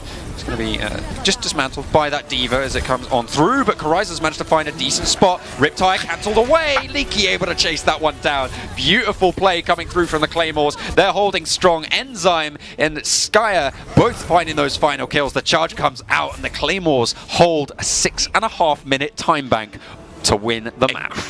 Incredible play from this team of the Claymores. I think it took them a while and they flailed about a little bit, unsure how they wanted to proceed, how they wanted to counter this, but they finally got an idea in their heads and they picked it up in a massive way. I think Leaky switching over to the Brigitte was probably the massive factor. I know Enzyme did a massive amount of work getting those EMPs, but he was the one that kept that front line alive all the time. He was playing with the team to his absolute utmost. Absolutely. I mean, really, really strong performances coming out from that whole team. Now, unfortunately, we don't actually have Eichenwald to see, unfortunately. A little bit of a recording error did happen a little bit earlier, which you might have seen, might have not. But we don't actually have Eichenwald. But what I can tell you, we've got Oasis. We have Oasis because it did actually go over to the team that didn't just win, which wasn't the Claymores, it was the Guardians, that one. The Guardians were able to win on Eichenwald, and that means that they did send themselves to that map number 5, which is which map is it, Blank? Which one? It's Oasis. I can't remember. Are you sure? Should you double check? Hang my head in shame. Okay, well, you might hang your head in shame, but we're gonna keep unfortunately, the screens are beneath us to watch, which means you can hang your head and watch Oasis at the same time. Right. So let's go over to Oasis, as we are going to be jumping into the deciding match between the Claymores and the Guardians. Now, I think we haven't really talked about it enough during this match that whoever wins this goes through to playoffs. Whoever doesn't isn't going to make it through. This is the crucial map. Whoever takes this one is going to be moving forwards with the Kestrels to be... Is it the Kestrels? I think it's the Kestrels or the Nighthawks. No, it is the Kestrels, because there's the Kestrels and Nighthawks. Both of them birds, and I get confused about those all the time. But one of these teams is going to be going through to the playoffs with these guys as well. And that is a lot on the line for them, right? And that's why we saw that Alt and the Smugglers playing so hard, 2-2. We're going to basically having two 5-game matches, and I think all the teams are playing to their absolute limits today, because they want to get into the playoffs. They want to perform. They want to be playing at the final. They want to be on the big stage, right? Yeah. Just a quick update before this game gets underway. In Group 1, the Hunters are going to finish top of their group, going through with the Invincibles. Group 2, obviously, still undecided. Group 3, the Pirates are out ahead of the Steelers in that seeding, playing for first place. The Saints were able to make it through in Group 4 over the Harriers, unfortunately for my home crowd, but they go through with the Spartans. Now, we get back into the game. Guardians, they're running out with this. They got Tactical Taco on the far. A lot of pressure coming out because Apple is also on the McCree. And Enzyme's going to be having a very tough time. And immediately, they take the high ground. This is great positioning coming out for them. Farah, absolutely brutal on this map. So many little choke points to just pelt those rockets through and do a lot of work. Oh dear! Enzyme, there you go. That's what you like to see. And the cancelled, not quite the cancelled res, but Mercy actually going off and Tactical Taco getting the boots of his own. It's going rainbow on the kill feed at the moment, but it looks like the Claymores are going to stand a little bit stronger. Tactical Taco is going to be still up and going with Avali on that Mercy. Mercy just using those Guardian Angels just to try and stay split, but keeping that heal chain going through. Very nice positioning coming through from these two players, but the sleep over onto Tactical Taco is going to spell the end of that phase, and the Claymores take the first cap. And Claymores, they will switch Leaky over to McCree as well, as he won't get the Deadeye as quickly, but you know, you got the Nano Boost, you got the Barrage as well, as so Guardians are going to have a tough time pushing in, and the main difference here is they've got the Winston. Winston is so mobile, can contest those high grounds so very easily, and I think that was the difference changer. Obviously, FRX gets moved over the edge because he's very stationary, getting completely damaged by the Barrage there. Enzyme, I think that might have been cancelled right at the start there by the flashbang, but he's already going to get to going through, and they're just going to roll it through. Very, very clean fight coming out from the Claymores. They knew exactly what was happening. And this is happening pretty much all the time now, though, so I have to point out once again Skyer with the Nana boost towards the end of that fight. I don't think it was necessary, and it might come back to bite them. See if it does have a little bit of a nip going on, but the Claymores... Little nibble, but they do have the Valkyrie, they do have that Primal, they do have the Self-Destruct as well. But there's the Rocket Barrage and the Deadeye to worry about. Tactical Taco already taking directs from Enzyme. This barrage is going to have to be large, but like I was saying, Claymore's running these mobile compositions means that everyone can stay in random places, so this barrage is very hard to pin down on one particular target. Apple does find that Deadeye pick though onto Enzyme. They've yet to invest any ults on the refrag though. There's the res coming through. Leaky able to deal with Tactical Taco, so no barrage there either. They managed to live through all of these DPS ults, and again, a clean fight for the Claymores. They're just holding, but the contest is going through actually. They haven't dealt with the players on the point, but they're done with everyone else. They're like, okay, we'll stop you now. Come on, all right. 80% though, a very good start now for the Claymores, and they're looking good to take the rest of it. I think Avani went for the res onto the Tactical Taco, and Duck, he had other thoughts about, pulled out the Caduceus Blaster, and you know, mercies have no mercy for other mercies. No. No, you're not getting that res. That's not going to happen. Tactical Taco, they're getting speed boosted in, has got that Rocket Barrage still in the back pocket. Might just look to pressure people into this choke. The Winston bubble there, going to stop any of that pressure, but they still have it going through. Enzyme very, very close, cannot stop that going down. Deadeye able to find the double kill onto the Mini Diva as well of Kurizon, and they are going to look for the res. Guardians able to not... Oh, the Primal Rage just going to cancel Avali's res coming through for the Guardians. The point did flip in the meantime. I didn't even catch that one, but it did manage to go over to the Guardians, so they can continue to go for this fight in the knowledge that they are accruing percentage this whole time. FRX sending the opposing Winston off the edge, just barring him from the point, and they are going to batter them back. For now, the Guardians are going to be able to get the cap, but there's still two players left on the point. Leaky able to get a volley in the back line, and Apple as well, but there we go. They are finally going to be able to contest it out. It's just going to be the Tracer trying to build up some of that pulse bomb ult charge. The Claymores are finally evicted, pulled from the stone, as it were.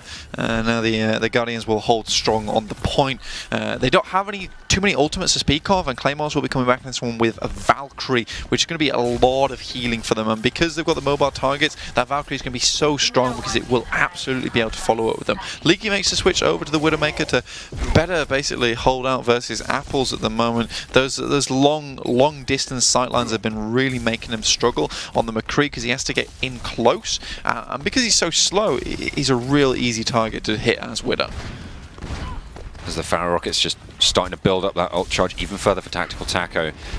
Relatively bare fight when it comes to the ults this time around, but Apple gets the pick off onto Leaky on the Widowmaker, and 76% now. The res is out, so they do have the pressure. Apple goes down to Enzyme, so the Farah has dominance in the skies for now, but there's the res is coming out for both sides. The D-Mech is through as well, though. The Claymores starting off well. The pin down onto Avali is going to mean that they don't have that main source of healing. Self-destruct sequence is out and no bubble is available. No kills found, but Enzyme finds Apple yet again, and the heal block onto FRX is going to make it real hard for him to find any pressure onto the point. Enzyme finds the double. The Guardians are going to take it up to 99, but they are left completely bare. They cannot get back onto this point. It is only Avali who is anywhere nearby. Overtime is going to start to tick away. Mercy looking to try and touch Abel, just about to get it. Zoned away though as overtime continues to tick. There's a Monkey jumping onto the point, and he isn't going to roll over that easily. Unfortunately, the sound barrier is going to come out to try and keep him nice and healthy yet again. Is able to take down Duck, but in the meantime, those rockets are coming through for Enzyme. Almost up to another rocket barrage coming out for the Claymores. He's looking for those shots onto Tactical Taco. The mech is there for the Diva. They are still going for this contest as Leaky goes down. Rocket barrage is going to send the D-Mech through. The Mini Diva falls down as well, and there's the Mercy yet again. Apple rolling on in with the adaptive barrier as he is going to get healed up by the Mercy self-destruct sequence is out, but no one is found. Apple looking for the res as well. Is able to get it over onto the Mini Diva. The mech is denied, however, as Avali is going to go down. Apple starts the swing, starts to go for the long-term contest, and they manage to get more players back on in. The overtime has been going for so long as it's the Primal Raged Winston who cannot leave the point. The Guardians, they're sending everything they have, Blank. They really absolutely are. Apple's swinging around that middle pillar. He will be finally stopped though. Avali has been this annoying morph, coming back time and time and again, getting those reses off, touching the point just as overtime takes away. But in the end, Claymores, they will take this one. It'll be 1-0 so far, and they're looking to finish this one up quick. That was an incredibly long fight going on there, but finally they were able to close it down. But now the Claymores are one map away from going through to the playoffs. It is all to play for. The Guardians in their last Last Chance Saloon. Of course, the Claymores, remember, if they win this, they will be going through as first seed in their group. A really strong position for them to be in. And Guardians, they won't be the finalists if they don't win this one. They won't be going through to the playoffs, and they won't have that chance to try and take the throne. But they'll be forced out. Anyway, Claymores, they're one up here. They are looking to finish it off, and we're going to kick it off here on City Centre. That's the one, is it? Yes. Are you sure? Yes. 100%. I thought it was Ilios. Mate, if you don't stop that now, I'm going to send you and Ilios into a suitcase. All right, fair enough. Well, it's Apple getting the first pick over on to Duck with the headshot and the Widowmaker. This is a good start for the Guardians. Exactly what you want to find, and Enzyme goes down as well. Apple starting to chime in on this Widow. If I was a Claymores right now, it is time to back out. Wait for Enzyme to come back in again. I don't want to feed any more ult charge over to the Guardians. Especially don't want Tactical Taco to get any more towards that barrage. So they just give time to the other boys on the team to get back. Now they're going to run Genji instead. A bit of a strange pick. Obviously, there's no Brigitte on the team, but there is a sound barrier ready and available to stop that Dragon Blade should it come through. I think the main purpose of that is to try and zone away Apple on that Widowmaker. You can really quite easily just displace the Widowmaker, and you can see straight into it, straight into the backlines, and that's going to give Leaky this chance to try and go for these shots onto the Pharah. They're not going to be able to capitalize just yet. Winston trying to challenge that high ground as well. Tactical Taco falls down into the fray, but FRX already fallen. Pharah going very, very low, not quite able to sustain through it all. FRX gets rezzed, but they are going to continue this contest as Isaacson able to take down Navali. Apple falls as well. Everybody on the Guardians is just getting dismounted from this point as it stands. FRX trying to zap away, has got that Primal Rage up and is going to be able to just batter this point continuously. They're up to 43, and the longer he can stall, the more they're going to be able to gain, and the more pressure they're going to have on these retakes as they're just going to continue to move forwards. Enzyme just about able to keep it going, and FRX still alive. And there's the rocket barrage being laid down. They're holding all of this time. Tactical Taco coming back into the fray. They're back and forth, self-destruct in, not going to be able to find anything. But this whole time, the Guardians have been staggering it out, and they're back completely into the fight. They're sending the Claymores away. They have 67%, and they are climbing. This is real tough for them. Guardians having a good time right now, and now the sound barrier is available for when the Dragon Blade does get pulled out, and that's one of their main win conditions, is making this Dragon Blade work in a big way. They do have the self-destruct, which can take down Navali and Tactical Taco in the air, but there are so many natural places of cover on this map. It's going to be surprising if it finds anyone, which it does not. Oh, a little bit of a delay there from Enzyme, but in comes the Dragon Blade. No sound barrier to cancel it out. Instantly gone through. Oh, Tactical Taco! Oh, he gets him! He is going to be able to get him into the sky. Beautiful dash is coming through. Beautiful timing on those strikes. The D-Mech is out in the Claymores. They find their opening. Overtime is ticking away, but they should be able to just get rid of all of these players. But there's a Lucio. He's a nuisance. And there is a sniper up on the high ground as well. Going to be displaced by Enzyme, but they trade it back onto Duck. They're still staggering it out. The Guardians, they still want to keep going here. They're ready for it, just like they were before, but I think it might just be a little bit too much to ask to go for it one more time. Enzyme taking the Minidiva very low, and this time it's going to be the Guardians. They're going to still hold on to it. Okay, fair enough. Tactical Taco still into the sky. They are burning out so much overtime, but the Claymores finally able to hold on to it. Now, I want to just put us back to Anubis, where we were 6 minutes now up and we had 2 minutes. That looked bad for them then, but Claymores were able to pull it back. So let's see if they can do it again. It took them a little bit while to warm up, find what composition they want to play. Perhaps this is the exact same kind of scenario here. We are going to have the Nanovisor available, which is going to completely shut down Tactical Taco and Vali in the air, who have been doing most of the work so far. Infrasight was popped, so they knew exactly where they were holding, and the Winston just dived straight on through. Maybe bit off a little bit more that you could chew, and that self-destruct isn't really going to find too much at all. In a very, very tight corridor, in comes the Dragon Blade. Sound barrier instantly to try and cancel it out, and just trying to chug away at that Diva health bar. Apple up onto the high ground to try and get some purchases. This Widow, but the Swift Strike is there. Mercy able to pocket the healing going through. Rocket Barrage is out. Tactical Taco very low, but the heal from the Mercy just able to keep it going. Isaacson, however, with the double kill on the self-destruct sequence is going to come on through, and they are just going to keep on holding on to this point yet again. They're going to be challenging the Guardians. The Claymores are going to keep on going. He's trying to get onto this Widow, but Apple, he's just so strong. He can't be stopped. He can't be stopped. Finally, Attitude is going to be the one to shut it down. Tactical Visor's out for Leaky, and they're going to start to clean up. Indeed they are. They will have the Primal Rage to really want to hold on to that one. Navali wants to go again for one of these amazing Blessing resurrects during the middle of the fight, and now the Guardians, if anything, they're stalling themselves out now. Before, it was really good for them because they still had control of the point. Now they don't. 80% and climbing. Enzyme has another Dragon Blade, and you know what? Trednix, he doesn't have a sound barrier available for it. So this could be huge here for them. Unfortunately, there is no nano, so he will be very fragile when he does pull the blade out, and all the focus will be on him. Apple makes a switch over to McCree. This flashbang could be massive versus the Dragon Blade when it does finally get pulled out here as it comes in. Doesn't turn around quick enough and gets cancelled. They need to touch. Dash. They need to touch the point. Who's on it? No one's standing there. C9! Oh no, the Claymores! They're going to be able to take it! They're going to be able to win the map, and they're going to go through as the first seed in Group 2. GG's all round. The Guardians, they put up one hell of a fight, but in the end, they just couldn't press W. They absolutely could not get to the point there. You know what's going to happen? They're going to all lob that Claymore straight into the playoffs. They have a good time over there. See how far they can drag it. I mean, me and you, we know we can drag that Claymore anywhere, right? Far too heavy. I could probably like make something to do it for me. I could probably, fashion like a system of pulleys and gears like or something. Some logs and just... Yeah, just like a montage, and then it's built. That's how things work, right? Yeah, exactly. Yeah? It's nice and easy, right? Absolutely. Wow. I mean, a very, very good game from both these teams. Unfortunately, we didn't get to see Iconvolt, so we didn't see exactly how it went down. But I think the Claymores, they have this real cool way of just getting a comeback going every single time. From 0 to 99, right? Really well played. I think the switches were clever. Countering Apple a little bit more, giving Enzyme some more space to operate. And I think at the end of the day, Leaky just showed up in a big way, right? Yeah, I think that's absolutely fair. I think that Leaky really, really strong, pretty much wherever you put him. And really did wonders for his team. So that is going to mean that the Claymores are able to go through with the Kestrels from Group 2. In the other groups, just as a rundown for Group 1, we have the Hunters and the Invincibles both going through, with the Hunters going through as first seed.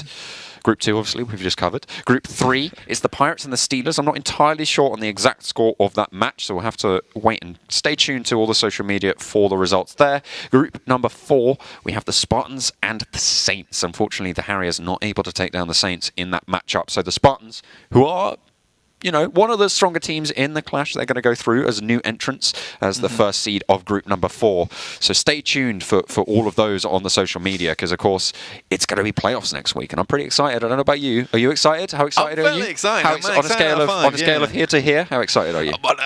Here. He's right up there. Look at that. Yeah, I'm having a good time. Anyway, playoffs are going to be really, really good. There are so many amazing teams that have made their way into Arena Clash this season round, this winter season. A lot of players just stepping up. For the last couple of seasons, we've had some standout teams, but here there's teams from all the groups who I think have a massive amount of caliber, a load of clout coming into it. So playoffs are going to be really fun, guys. So do stick around. We are back on next Wednesday with the Overwatch Arena Clash. Yeah, it's going to be exciting, but for now, that is going to be it. It was exciting covering the group stages, but we are moving into a period of even more excitement. We're going to be going over to the playoffs next week. My name is John Allen. With me has been Blank. Thank you for tuning in to the Overwatch Arena Clash. We will see you next week.